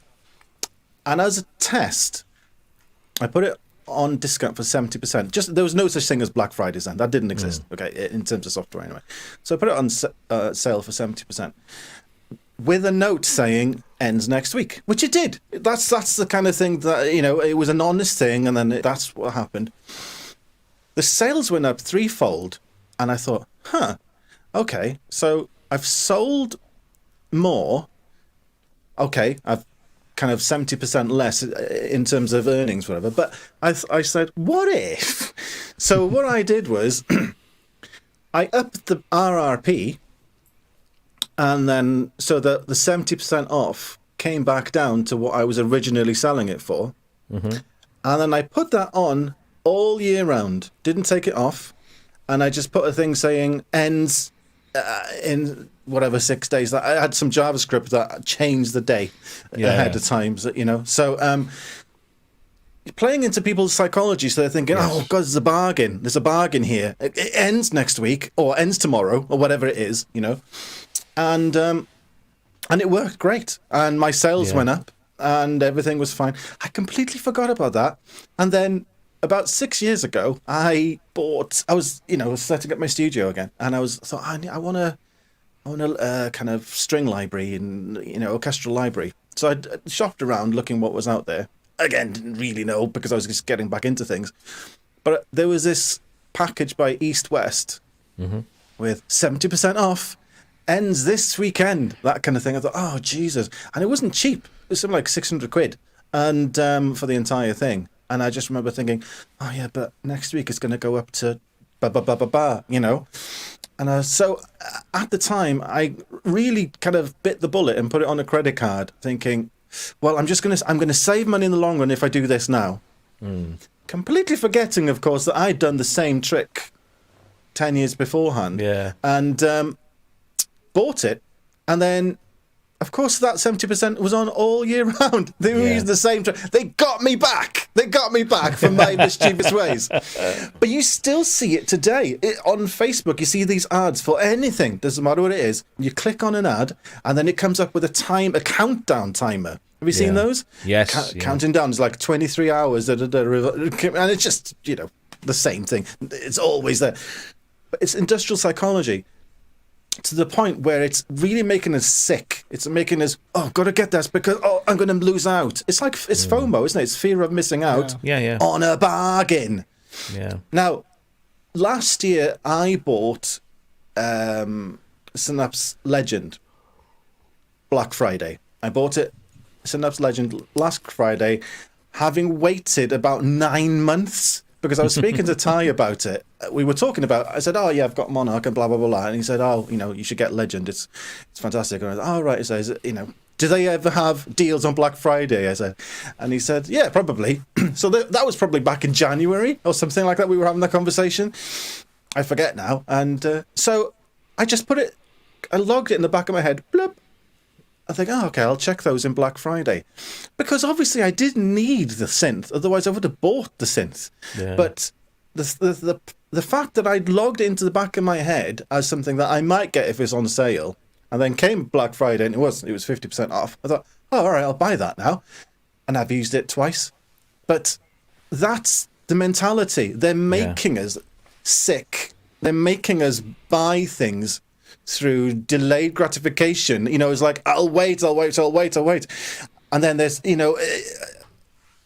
get to the point where like me, I waited 9 months, or 11 months rather, if it was in January, 11 months for this piece of software. I wasn't waiting for it. I wasn't like at my computer going, come on, come down in price or anything like that, But I just logged it. I thought, okay, well, it's probably not going to be anything for a while. I did sign up to their newsletter just in case. And I thought, okay, I'll leave it at that. If it comes on, I'll get it.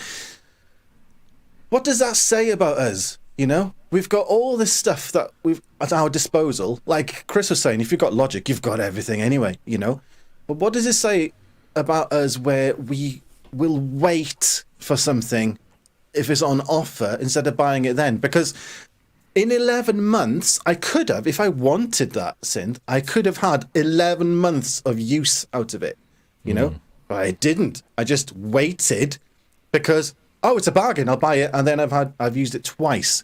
So I think it plays into our kind of FOMO bargain thing in such a negative way.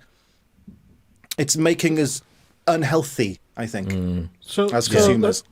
Let me ask you then, who do you see as being at fault for that? Because marketers are going to market, and kind of what I was hearing from you just now is like, they're doing this, they're doing this, they're doing this. And to me, how I feel about it is like, well, I still have the control, though. Like, I'm still the one that makes the decision. Yeah, nobody's pulled the credit card out of my wallet to do that. I understand, from psychology and how we are wired genetically, that we're going to be more susceptible, and that plays out on a large scale. I as you've demonstrated, people are doing this. They fall into these traps. So to me, the solution to it is not necessarily to have people stop doing this, because we can't make any plug-in maker or gear manufacturer stop doing sales. But the solution to this seems to be is to have knowledge about our own psychology and to have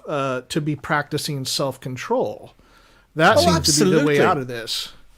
Absolutely, but you first have to realize that thing. Because if you don't realize that first, then you have no control. You will absolutely. Because when you said, well, nobody's making you buy that, whatever. If you don't realize what they're doing, they are making you buy it. That is the whole point. The barrage, the constant barrage. And it's not as if Isotope, for example, was sending one email about Black Friday. They were every day, It's or every other day, whatever it was. Don't forget, Black Friday sale, Black Friday sale. It's every day. It's just kind of, it's like Chinese water torture in your brain. Yeah. It's happening all the time. And they will make you buy that thing if you're not prepared. Because if you're thinking, oh, God, I forgot about that thing that they sent me yesterday. Oh, God, 70% off. Oh, really? No, I'll wait till tomorrow. Oh, no, I'll put it off. And then eventually, You think, oh God, that's a good idea. Yeah, I ain't got to buy that because if Black Friday will end and then it'll be gone, which it won't. And that's the thing. Like Robbie was saying, I was getting Black Friday emails still after Cyber Monday. I was having emails on the Tuesday saying, don't forget, our Black Friday sale is ending soon. Hang on a minute, we've had another sale after that. You know, I'm still getting Black Friday sales. And then after that, it'll be the Christmas sales, and then it'll be the January sales, and then it'll be Easter sales. It's always sales, sales, sales. We're just being suckered into this thing. It doesn't exist. You know, the thing doesn't exist. What exists is they're playing into our need, into our fears of missing out on a bargain. But really, you've got to ask yourself, are you missing out on something, or do you just want that thing? Because if you're missing out on something, like me with the Synapse Legend, I would have bought it in January, because otherwise I'm going to miss out on that 11 months. That's missing out, you know, because you can't put a price on the months of use that you can get out of that. But for 50% off in, 11 months later to use it twice, have I missed out on anything? No, I've just spent 50 quid on nothing, so...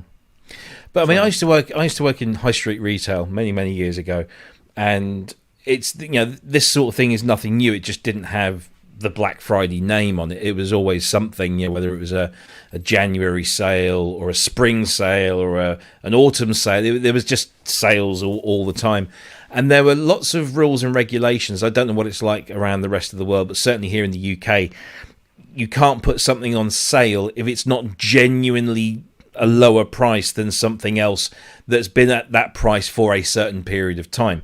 But I won't name the retailer that I work for. They are still going, and so therefore they're bigger than me and might libel me, but they all did it.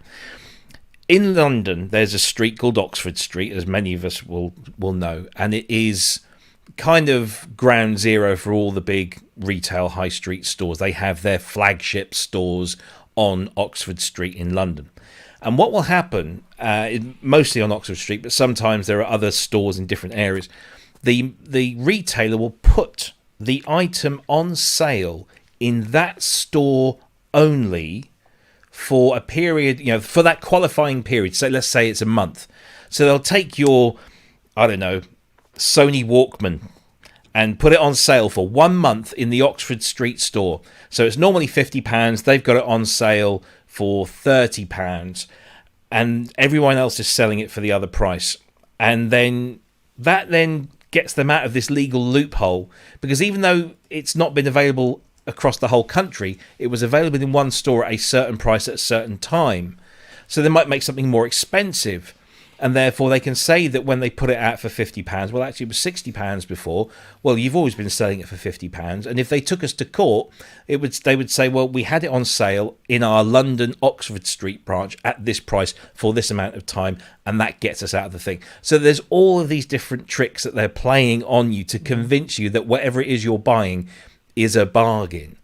And I think, Mark, you've spoken about the value of things on your channel, and that it's only valuable if you actually want it, use it, make something from it, and get your money back. Really, otherwise, it's just you're just satisfying this fear of missing out, and just adding things to your basket because you never know, I might get it, and look at it, it's a great price and I can't lose. And if I do lose, I've only lost £10 or £20 or something, and not the full 50 or whatever. Ben. One of the things that I've practiced in gear buying and software buying is that I've made it a habit and just for myself that if I buy something, I've got to use it. Because that's one of the issues, right?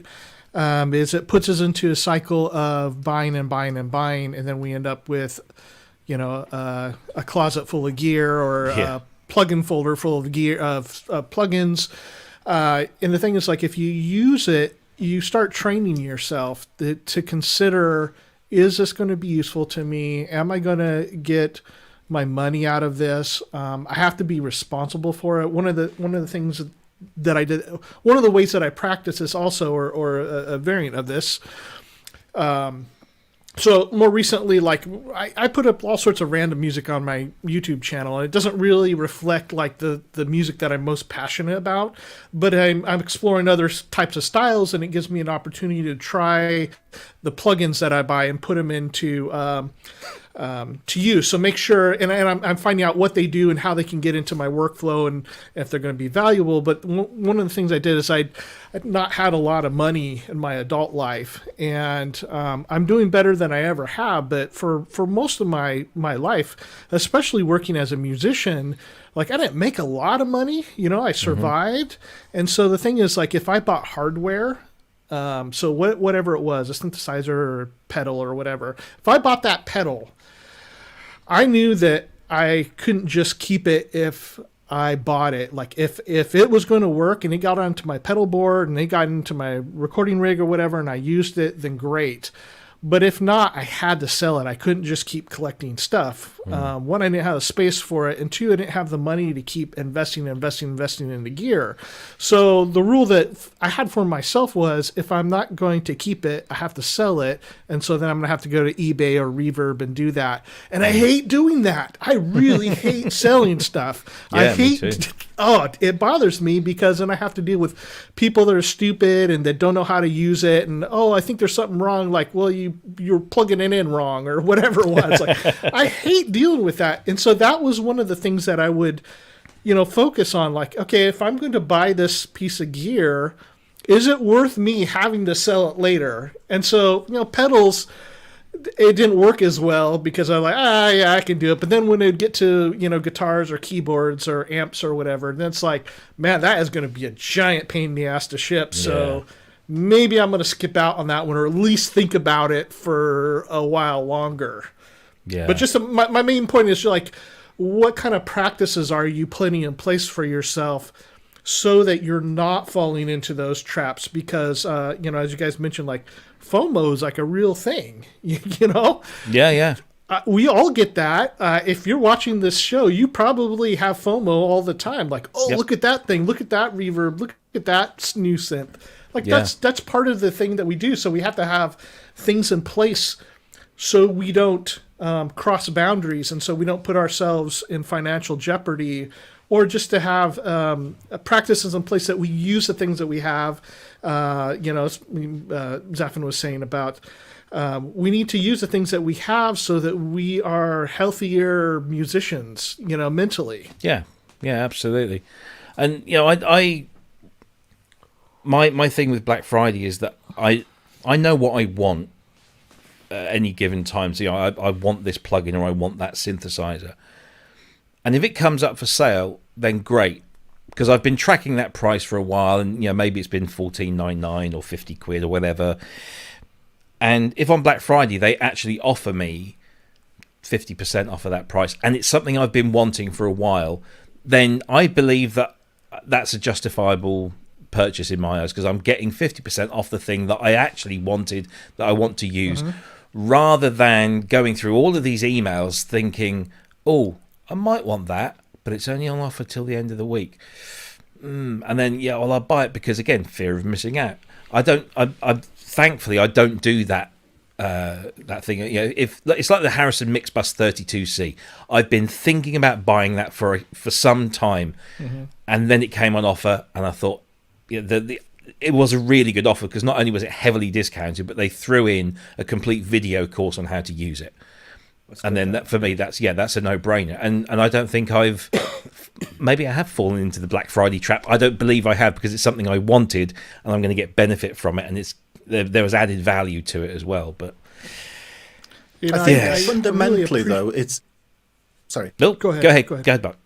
Fundamentally, it's without trying to be all kind of about things, it's a problem with capitalism. We are in a society where you have to go to work in whatever guise that is to earn money so that you can pay for a house and a place to live and get food and all that kind of stuff. But once it's like Maslow's needs, isn't it? Once you've got those things sorted in your pyramid, then you feel as if you have to buy things in order to justify going to work the next day and carrying on doing the cycle. Because if you don't do that, then what's the point of going to work? If you don't spend your money on things that you like, what are you going to work for? You know, if work is a chore for you, then it's going to be a hard thing to justify getting up the next day if you don't spend your money on something. And the thing that I've noticed that you were saying there, Robbie, is that you want that. You know, oh yeah, it's the thing that I want, and it's not a need. You know, that's the thing, and that's a capitalistic problem that we're in. Holistically, we're in a problem where we want things to try and justify our work. You know, and that gives us worth in whatever world that is. But we don't need things in the same way that we need food. You know, we don't need things in the same way. Even with food, you know, we don't just have kind of, okay, well, I'll just have gruel today or whatever, and that'll sustain me. You know, no, we want things. I want a Domino's today. I want whatever. You know, it's a want. We are creatures that have been not brainwashed, but we've certainly been conditioned, that's the right word, to be like that, to want things. And it's all across the board. It's not just Black Friday. It's not just in the synth world. It's everywhere. And it's part of our society. Yeah. And I think, as I said in the last vlog, you know, it's changed for me now. This year it's changed. When I got the Matriarch, and I did a vlog about it called Buyer's Remorse, ? When I received it, I felt physically sick. It's a strange thing. I felt ill. But equally, I'm keeping it just because, like Cryss, I hate selling things. But, you know, I felt ill. I felt, I don't need this. You know, I wanted it. And justified it in my way by saying, well, I don't have a Moog that's got 4 oscillators. So, you know, whatever it was. And, but really, do I need it? No, I don't need it at all. But it did make me feel sick. In fact, before that, I had the Quantum, which I sold at a massive loss. And I didn't need that either. But that is a different thing as well, because you get into the FOMO category of, well, if I just get this one more thing, and then I'll be sorted. Yeah. You know, that is a different thing as well. And for me, it was the Quantum, because it was a very expensive synth, and it did lots of things that my other synths didn't do. So it was very easy to justify, you know, granular engine, particle, VAs, kernels, FM, blah, blah, blah, sampling. Very easy to justify a synth that does that when you haven't got a synth that already does it. Yeah. Very difficult to justify another mono when you've already got 5 monos. You know, that's a harder thing to justify. So I got the Quantum, and then I thought, okay, be fine. Yeah, and then I'll be done. I'm done with it all now. And it just turned out that I didn't like it. I just don't like the thing. I don't like the sound of it. You know, so I begrudgingly sold it at a big loss. And because it was stupidly, it was at the time when the Iridium came out, so nobody wanted the Quantum, everybody wanted the Iridium. But then I still had this kind of space in my head that was missing, because this desk that I've got here, which I haven't got the camera on now, but I built for the Quantum. I specifically built it to put a Quantum in it, and it was going to be my kind of like, yes, my main thing, and this would be my Quantum, and I'm anti-grade, anti-elitist. But of course, and then I had this desk, and then I thought, so I bought the Matriarch mainly because of filling some need that wasn't there, because of a desk, you know, and also because I wanted it. But like I said, I got it, and I felt ill.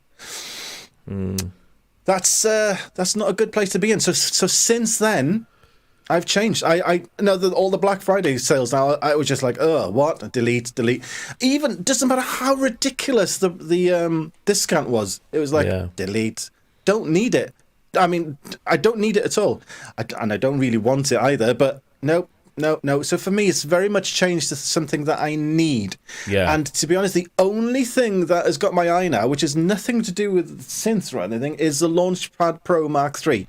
Only because as a standalone sequencer for like that, I was like, oh, okay, I could make a little island if I had all that with a couple of synths on it. Like a use, do you know what I mean? Yeah, and it's kind of, I could have that, because otherwise everything's going to this one place and blah, blah, blah. I could break it up, whatever. But other than that, I have everything else. I just think, no, I don't need it. And I think that's important to ask do you need it? Even if it's software, especially if it's software.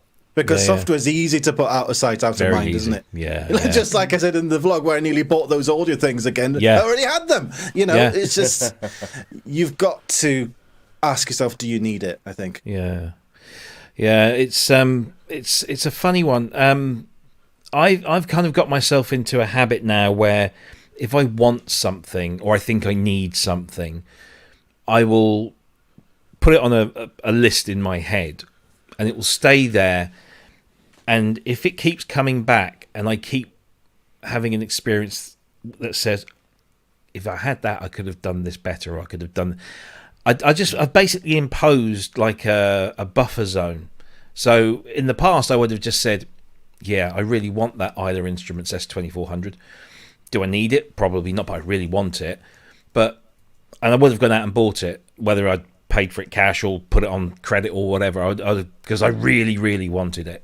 But now I've sat down for the last 2 or 3 months thinking, yeah, I really want that. And I've not bought it deliberately, and I've thought, no, I'll wait. Let's see if I really... I'm actually finding that whilst I still think I would like one, I don't have any burning desire to get one right now, and unless something comes along that really sort of screams in my face and says, you definitely need it. And I think it's like I think Cryss mentioned, it's self-discipline.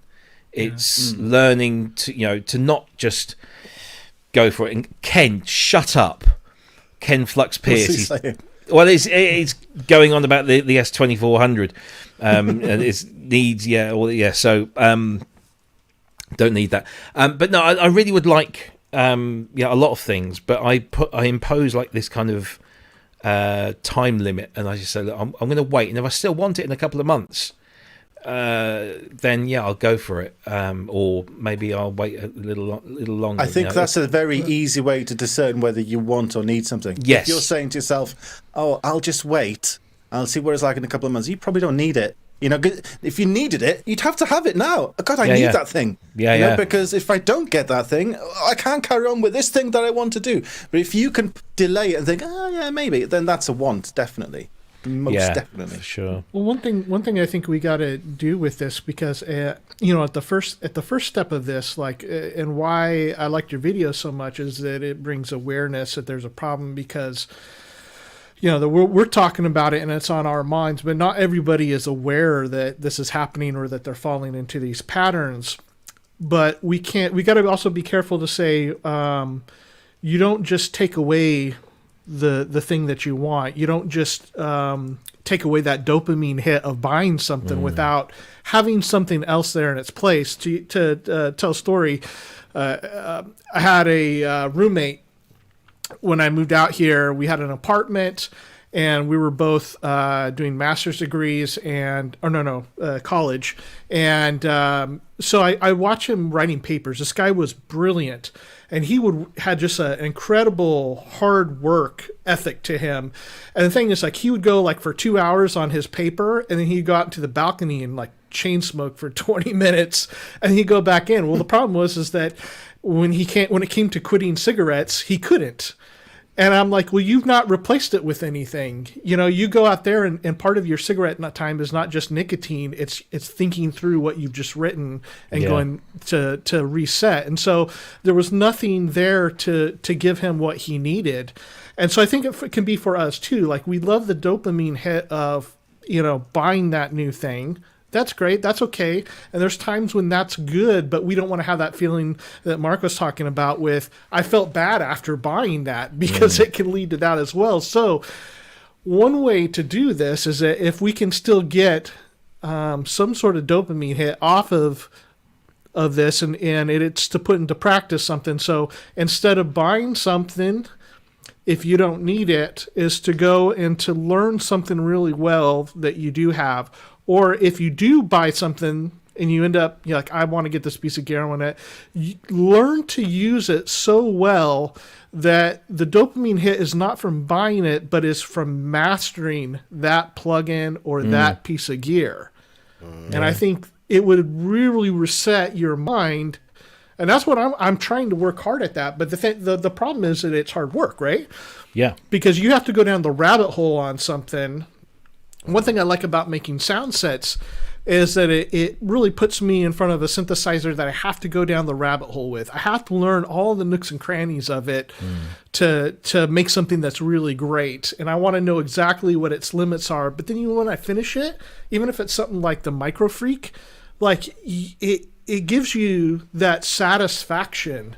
And it's far better than just buying something, because it's like, now I have a piece of gear that not only did I buy it, but I own that piece of gear now. Yeah, absolutely. Can I just make a little tiny comment on what Cryss just said there? I completely agree, Cryss.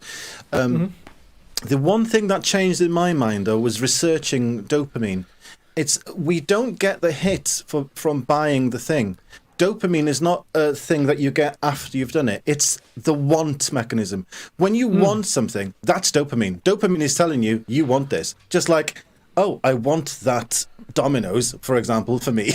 I really want it. That's the dopamine. It's not the buying. It's not putting your credit card in. Because I think there's a misunderstanding that people think it's the purchasing part that gives you the hit.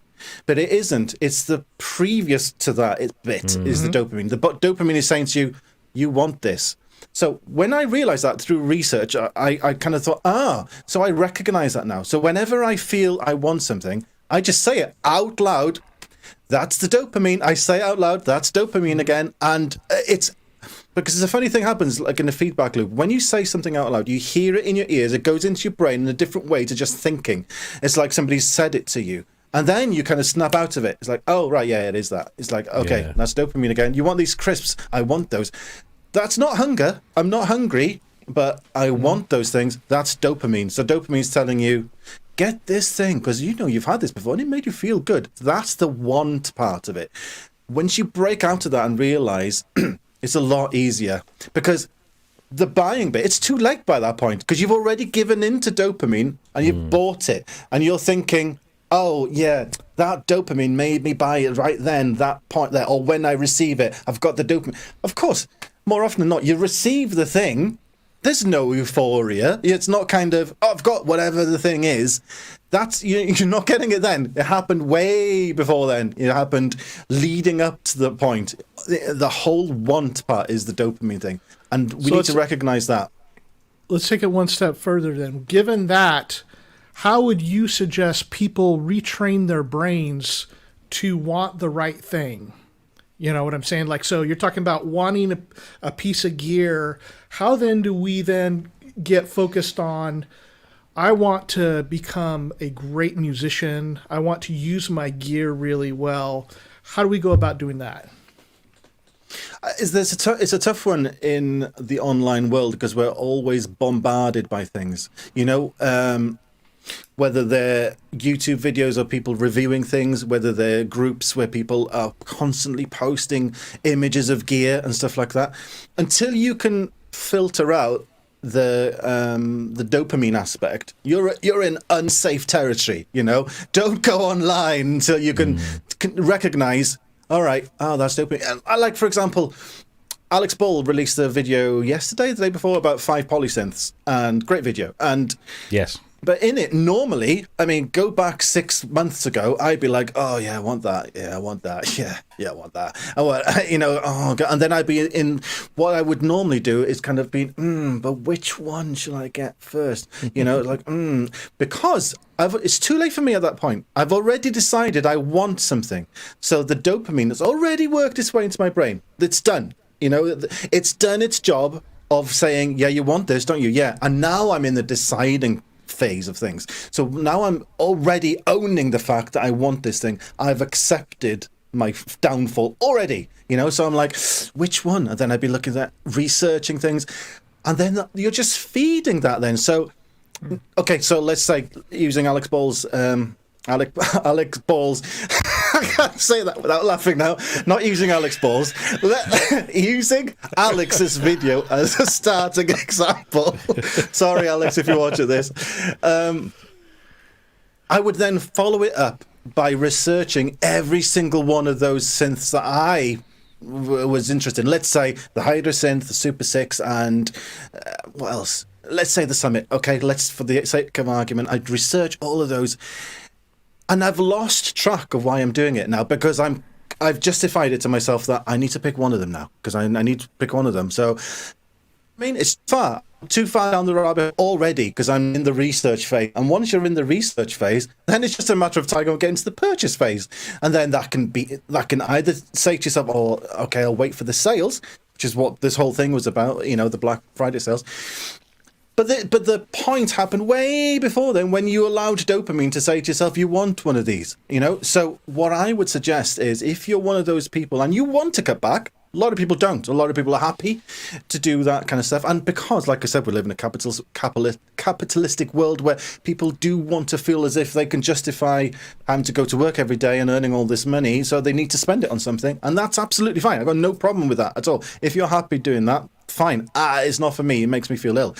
So if you don't want to do that and you feel, I want to get out of this bit, I want to use, like you were saying, Cryss, how do I get to use what I've already got? Well, the first thing to do is to stop looking online until you're comfortable of doing that, until you say to yourself, yeah, I recognize what dopamine is now. That is the want. Right then, I want, right. Say it out loud, right, that's dopamine. And then turn it off and go and use something. That's the first thing I would do.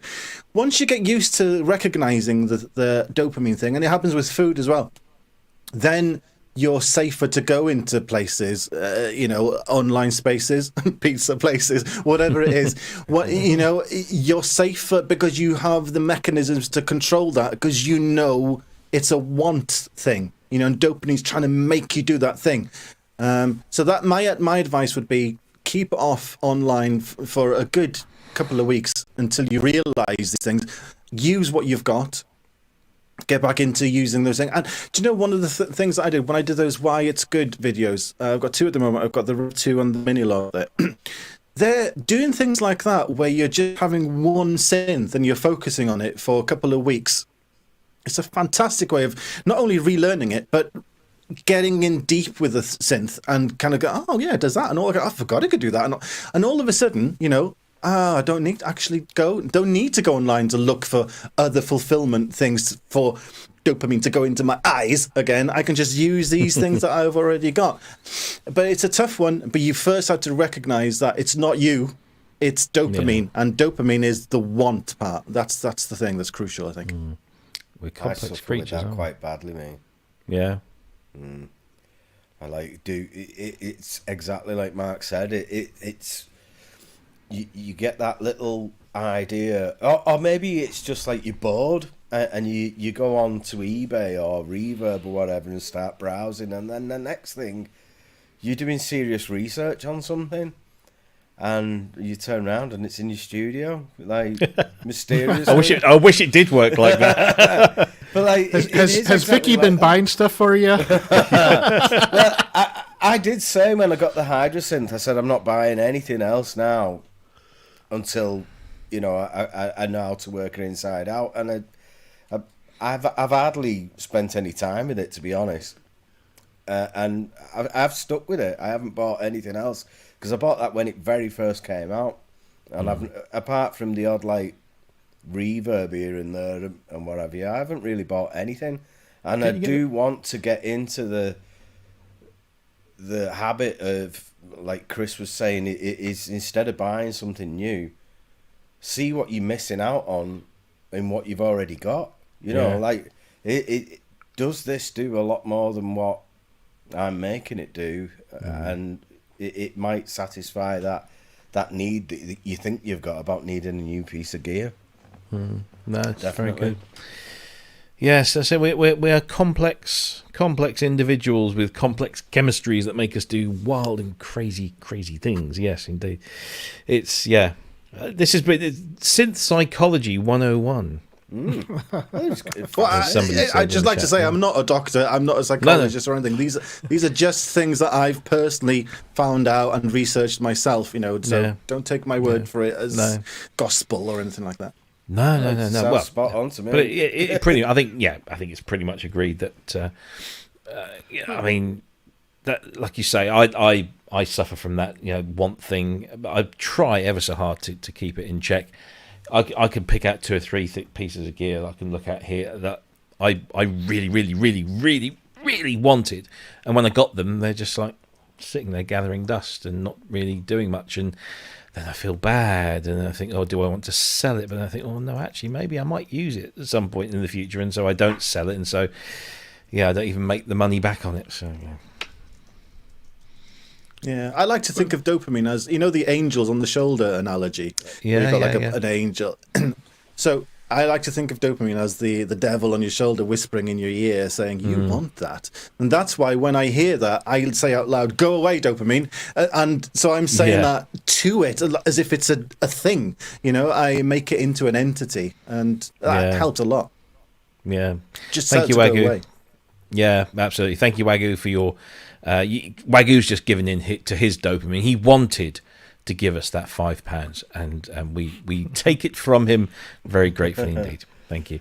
Yeah, it's just reminded me in the chat there that I'm going to have to get learning the Hydra synth pretty rapidly, because I am picking up a new synth. Yes, so am I. Yeah.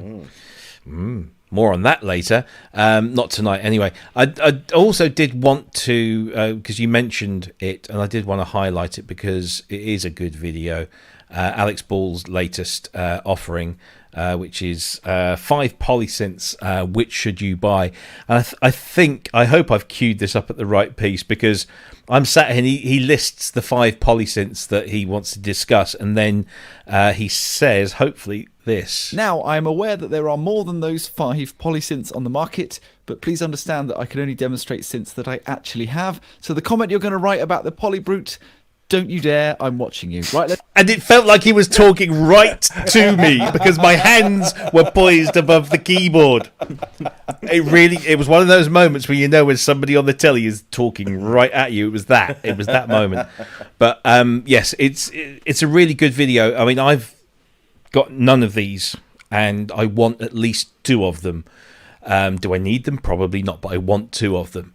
And after this video, it actually made me not want one more. Is that right?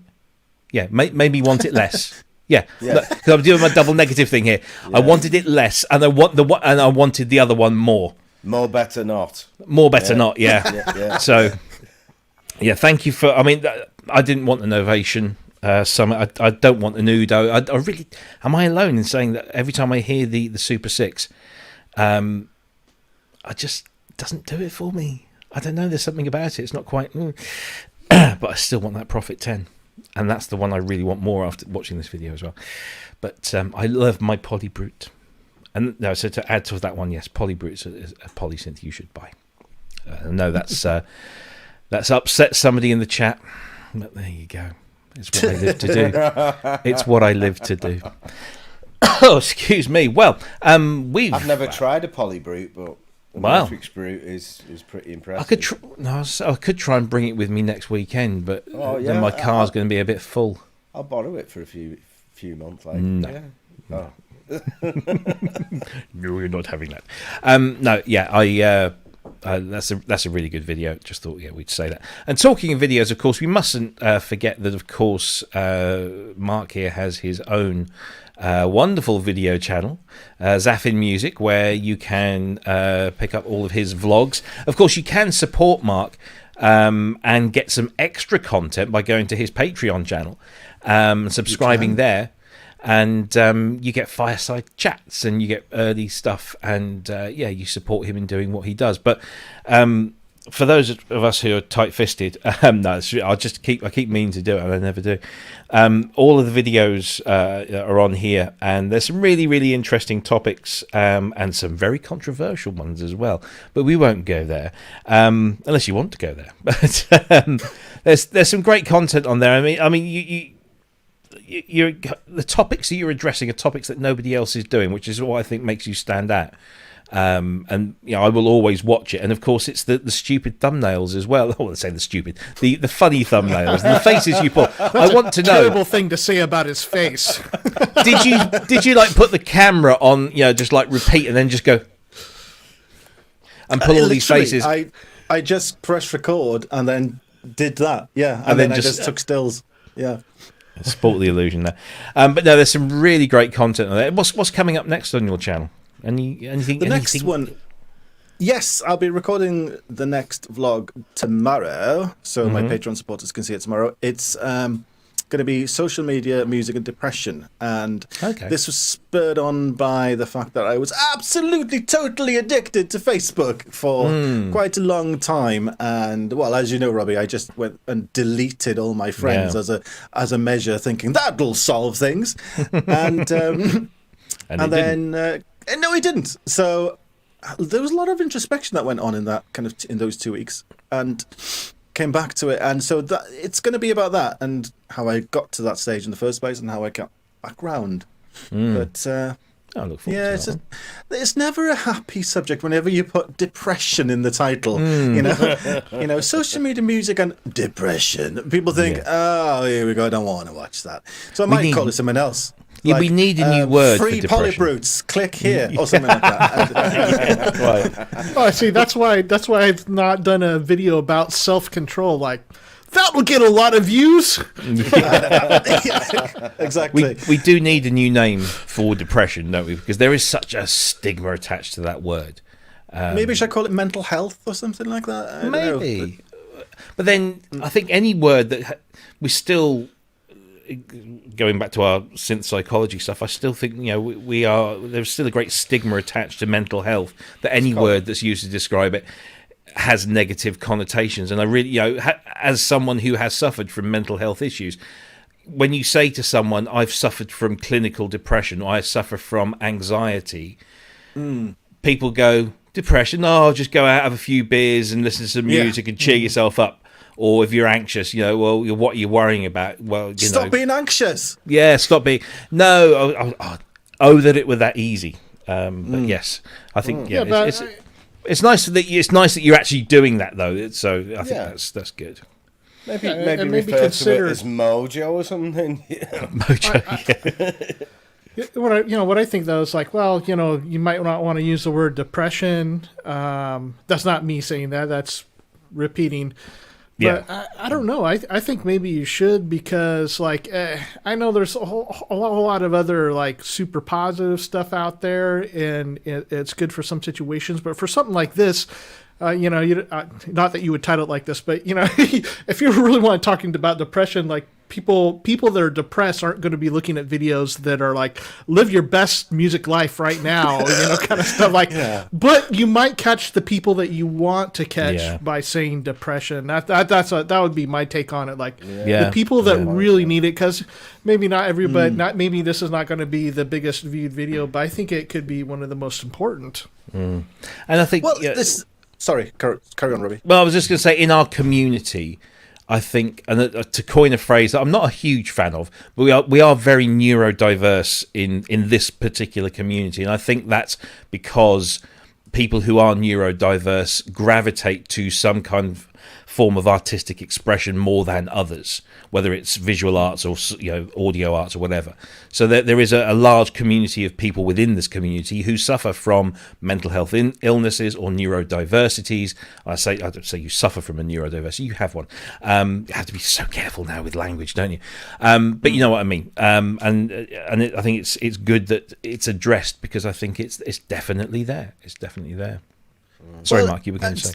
I was just going to say, to answer what Chris said about, it definitely won't get as many views. And absolutely, I mean, I've resigned to thinking that I can't think of the views, because if I wanted to be blatantly honest, if I wanted views, I would just do synth review things. That's all I would do.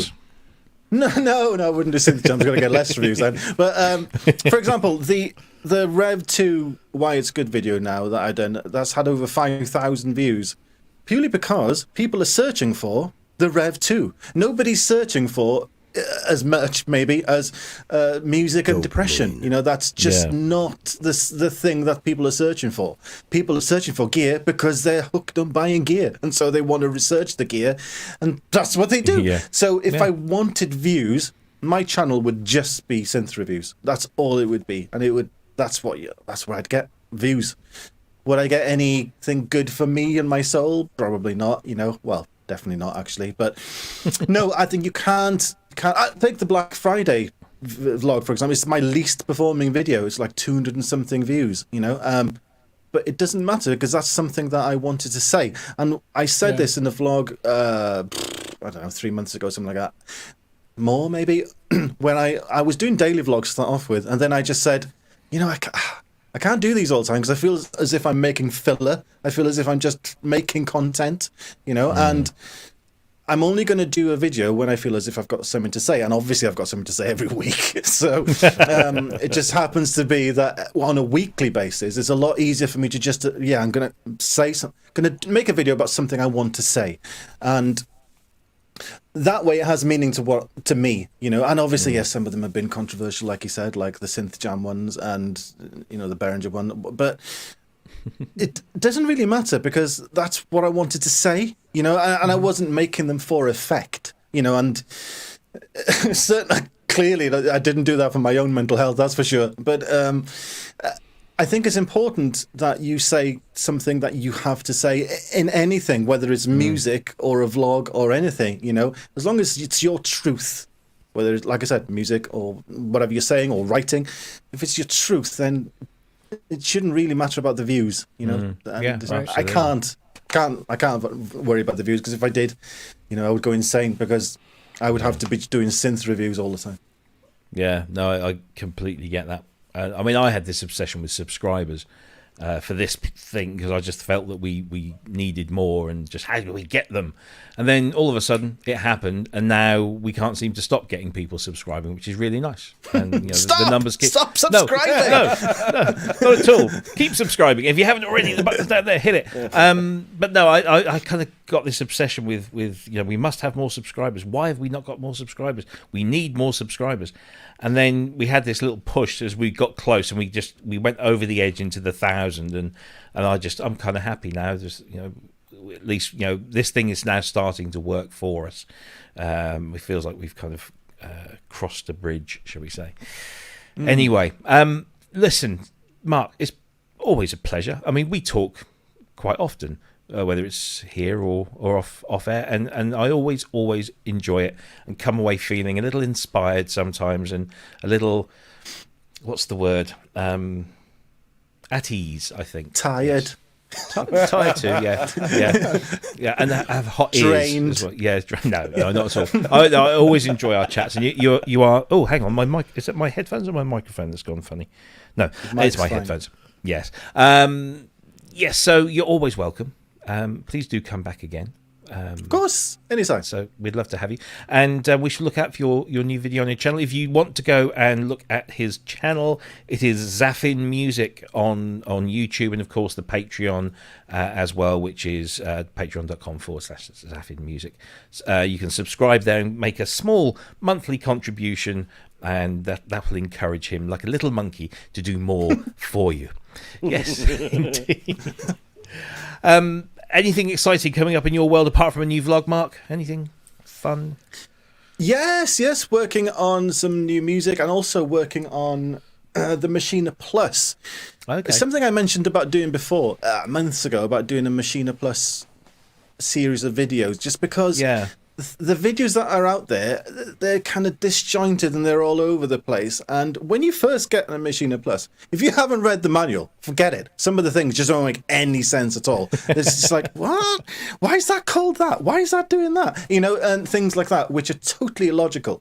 You read the manual and you kind of get what they're trying to say. All right, and then it makes sense. But so I think I'm going to make a series of videos, tutorials, I guess, about the Machina Plus in the same way that I did the Rev 2 thing, because it helps me to get to know it on a deeper level. Yeah, no, good, excellent stuff. Ben, are you gigging this weekend again? Yeah, we're playing a place called Windle tomorrow, and it's a sellout, so nice. Hopefully going to be a good gig. And next weekend, you're actually venturing outside of Greater Manchester. Yeah, we're at Ruislip. Yeah, that's somewhere. I think somewhere down south. You need a passport. Just down the road. Yes. Yeah, Ruislip we are, and we're also me and you are meeting up We are, yes. for the first time because we've never actually met in person. That's it. And we're going seeing Mr. Kent Spong as well. Yeah, not met him in person either. Don't think. Have I? No. No, I don't Ken? think. Well, No, we haven't. No. It feels like we have. It feels like I know Kent intimately. I've only ever met Fiona. I don't know her intimately, by the way. I just want to put that out there. getting yourself in a mess, I met aren't you? Fiona, who I believe is Fleabag in the chat room. She's been lurking in there, taunting. Yeah, so I met Fiona at Synthfest 2017 or 2018, I think. I can't remember which. I didn't know who she was, and I was introduced to her by Neil Fellows. And all I can say is Fiona props up the bar very, very well. Yes, so it would be lovely to meet him and you, of course. Is Vicky going to be with you? Yeah, I should imagine Yeah. so. Yeah, because Cool. we'll have done the gig the night before. Yeah. We've stayed over and Nice. yeah. Yeah, so I'm thinking maybe when we go to Kent's that we should record it, film it, broadcast it somehow. Yeah. Well, I it's a monumental event for me, so Yeah. definitely needs I recording. think, yeah, certainly, when we load in, or load out, should we say, that'll be interesting. Fitting those things into the boots of our respective vehicles. Are you bringing the van? Yes. Oh, you got the van, you see, I've got a car. Yes, I've got my new van. Nice. Yeah, Nice. which it was when you was going on about dopamine before that it just described that van purchase. Absolutely spot on. Gotta have it. Gotta have that van. Got a van. Aye. Yeah. Oh, by the way, Andy, Synth Addict, thank you so much. Nice diversity of topics. Not your father's synth show. Oh, do you know, I got made to feel very old today. A friend of mine in, where is she at? She's in Philadelphia, I believe. She's a singer, and she's just released an EP. And the title of the EP is Songs from My Dad's Record Collection. And she's done 2 cover versions. She's covered Psychedelic Furs, Love My Way, and Living Thing by ELO. And they're really cracking little cover versions. But the thing is, that's my record collection. I feel really, really old. Yeah. So anyway, but check those out. Her name is Angie Ripe, and she's a great singer from America. And yeah, Very nice. I've thrown them up on my channel, on my thing anyway. Chris, what have you got? Anything lined up coming over the next 7 Yeah, days? well, I think after all this Black Friday stuff, it's kind of nice. I've got a couple things going on with friends, and so Cool. I've got kind of an ongoing project here in my studio with some friends. So they've been doing some songwriting, and I get to be the George Martin and produce and record and make arrangement changes and then play parts, that kind of stuff. Cool. And so it's been kind of fun. And so one of my buddies is getting into recording. So kind of walking through the process of this is how you do things. So, I mean, he's already got a recording set up at home, but kind of helping him out. Like, this is how you do it. This is how things work. Here's what you need to prepare for and things like that. So it's going to be a fun project, and it's with 2 of my best friends. So that makes it all the better. And the other thing I've got going on is that here in a couple hours, I'll be, since I'm already super jealous that all of you get to hang out, Ben, Robbie, Kent, Fiona, Vicky, all that. I wish I could be there. I really do. And We wish you could, yeah. I do get to hang out with Cy Alexander, though, in a few hours. So I'm really looking forward to that because, as you guys are saying, like, with everything that we do online, I mean, I was thinking about with Mark, like, I think this is the first time we've talked like audio. We've talked so many times over YouTube and Facebook and everywhere else that I sometimes forget, like, we've never spoken to one another. And so with, someone like with Cy also, like, we've talked and we've video chatted and all that kind of stuff. And it's great to just going to be able to sit down at dinner and see a friend, somebody that's already a friend that I've never got to sit down with. Yeah. Well, he's a really nice guy, Cy. So as I said before we came on there, tell him hi and just remind him what my number is because I haven't spoken to him for a while. So yeah. Look forward to that and tell us more about it next week. I just wanted to, if I can, So last Saturday, I went and did this thing in Bradford at the National Science and Media Museum. They've got a big exhibition there, so it's on till Sunday. So if you're up that neck of the woods, and we had a Fairlight demonstration, and I was really fortunate to be asked to go back up there and do this. So I've managed to gather some photos together just to sort of show you this is what I kind of do when I'm out in the wild. These are my gigs. I don't actually perform or anything, but I take big expensive synthesizers and show them to people. That wasn't the total audience, by the way. This was pre-show. The place was kind of full with COVID restrictions in place.